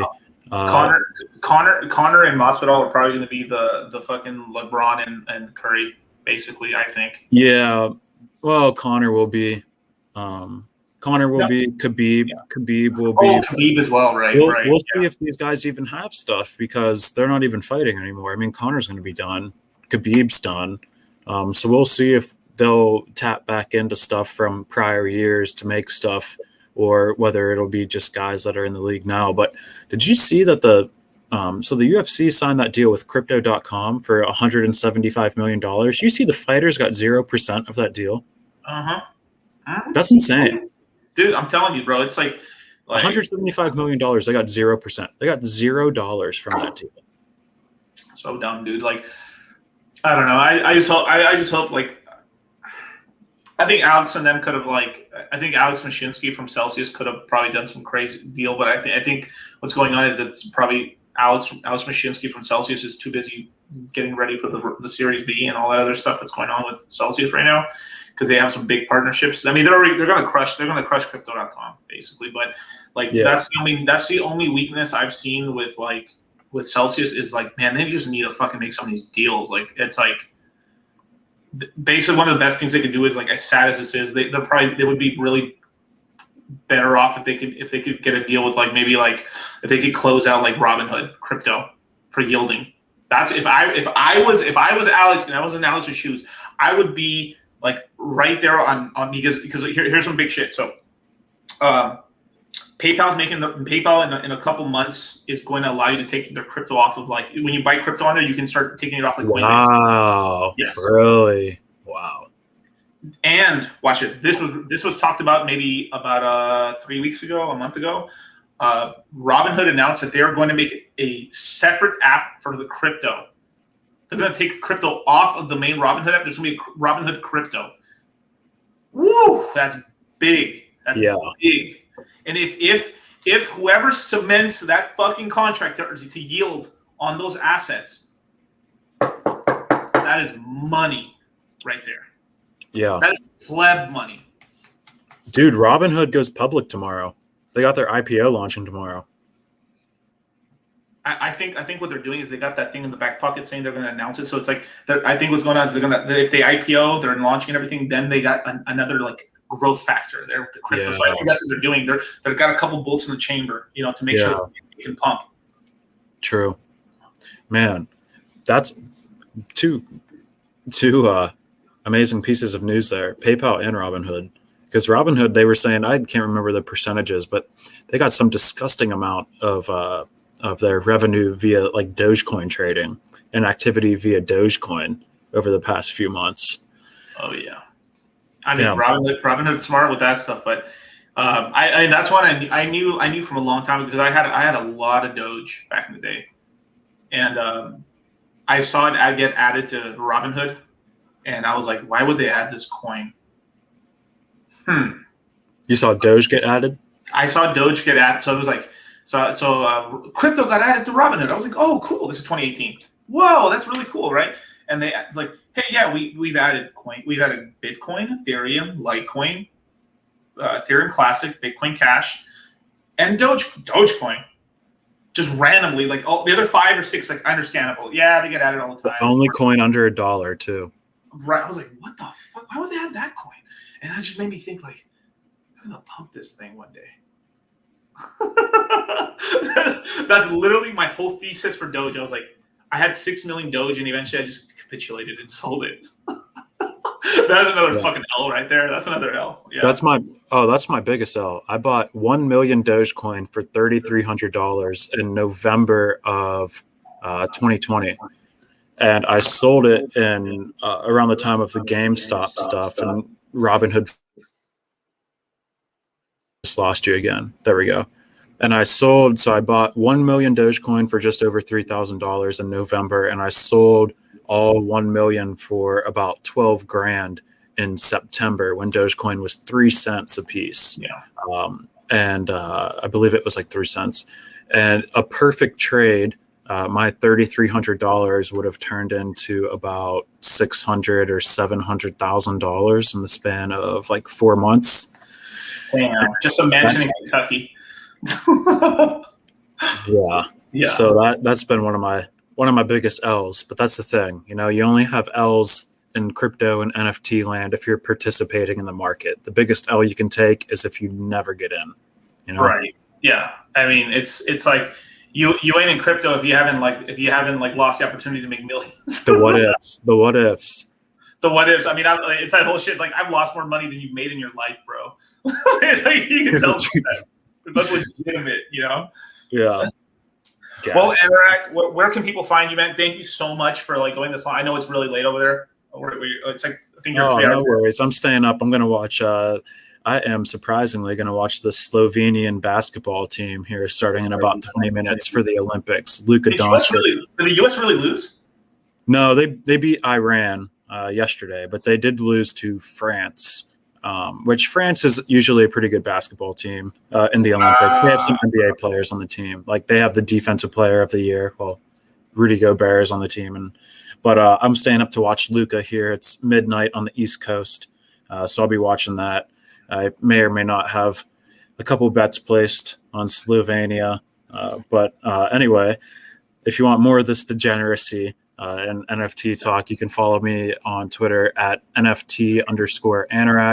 Same what I have displayed here on the screen, just add an @ sign in front of that. And then on YouTube, I'm NFT Anorak. I post videos a lot more frequently than I am tweeting and responding on Twitter. Twitter is the best place to follow me and get in touch with everything. On YouTube, I do have some pretty good interviews coming out with a lot of different founders of projects, bigger people in the NFT space. Maddie, DCL Blogger, will be featured on there within the next week. And then we have some CEOs from different NFT games, Chain Guardians. There's the interview with the CEO and founder of Sandbox that's up there right now.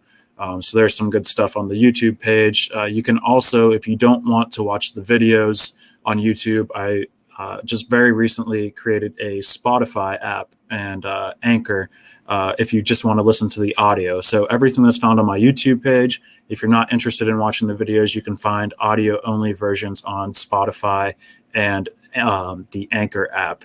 And that is you can find it under the title of the show is The Chat with Anorak. You can find it there.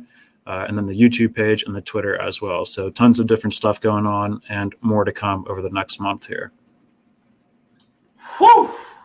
That's mouthful. That's lame, dude. So yeah, you guys, also, I will later when the video gets fully rendered, I'll put all of Anorak's links to all his channels and everything in the description as well. Okay.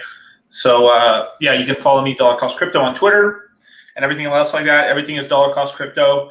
And yeah, I've got more and more interviews coming up. I think I'll have a stream on Saturday or maybe Friday. I'm just waiting for a guest. I'll let you guys know in a little bit. And dude, Anorak, I would love for you to come by on Moon Gang this week if you wouldn't mind coming on, dude. It'd be really cool to have you on. Sundays?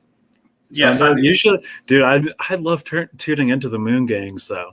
I'll come on. I'll jump on for a little bit. See what's going on. I love tuning in. I just like being a fanboy on Sundays and sitting back and talking shit with the rest of the Moon Gang group. But yeah, me, you, and Charlie will chat. We'll see if we can get something going there. Yeah, just break the fourth wall once in a while. Come on in. The lights aren't that hot.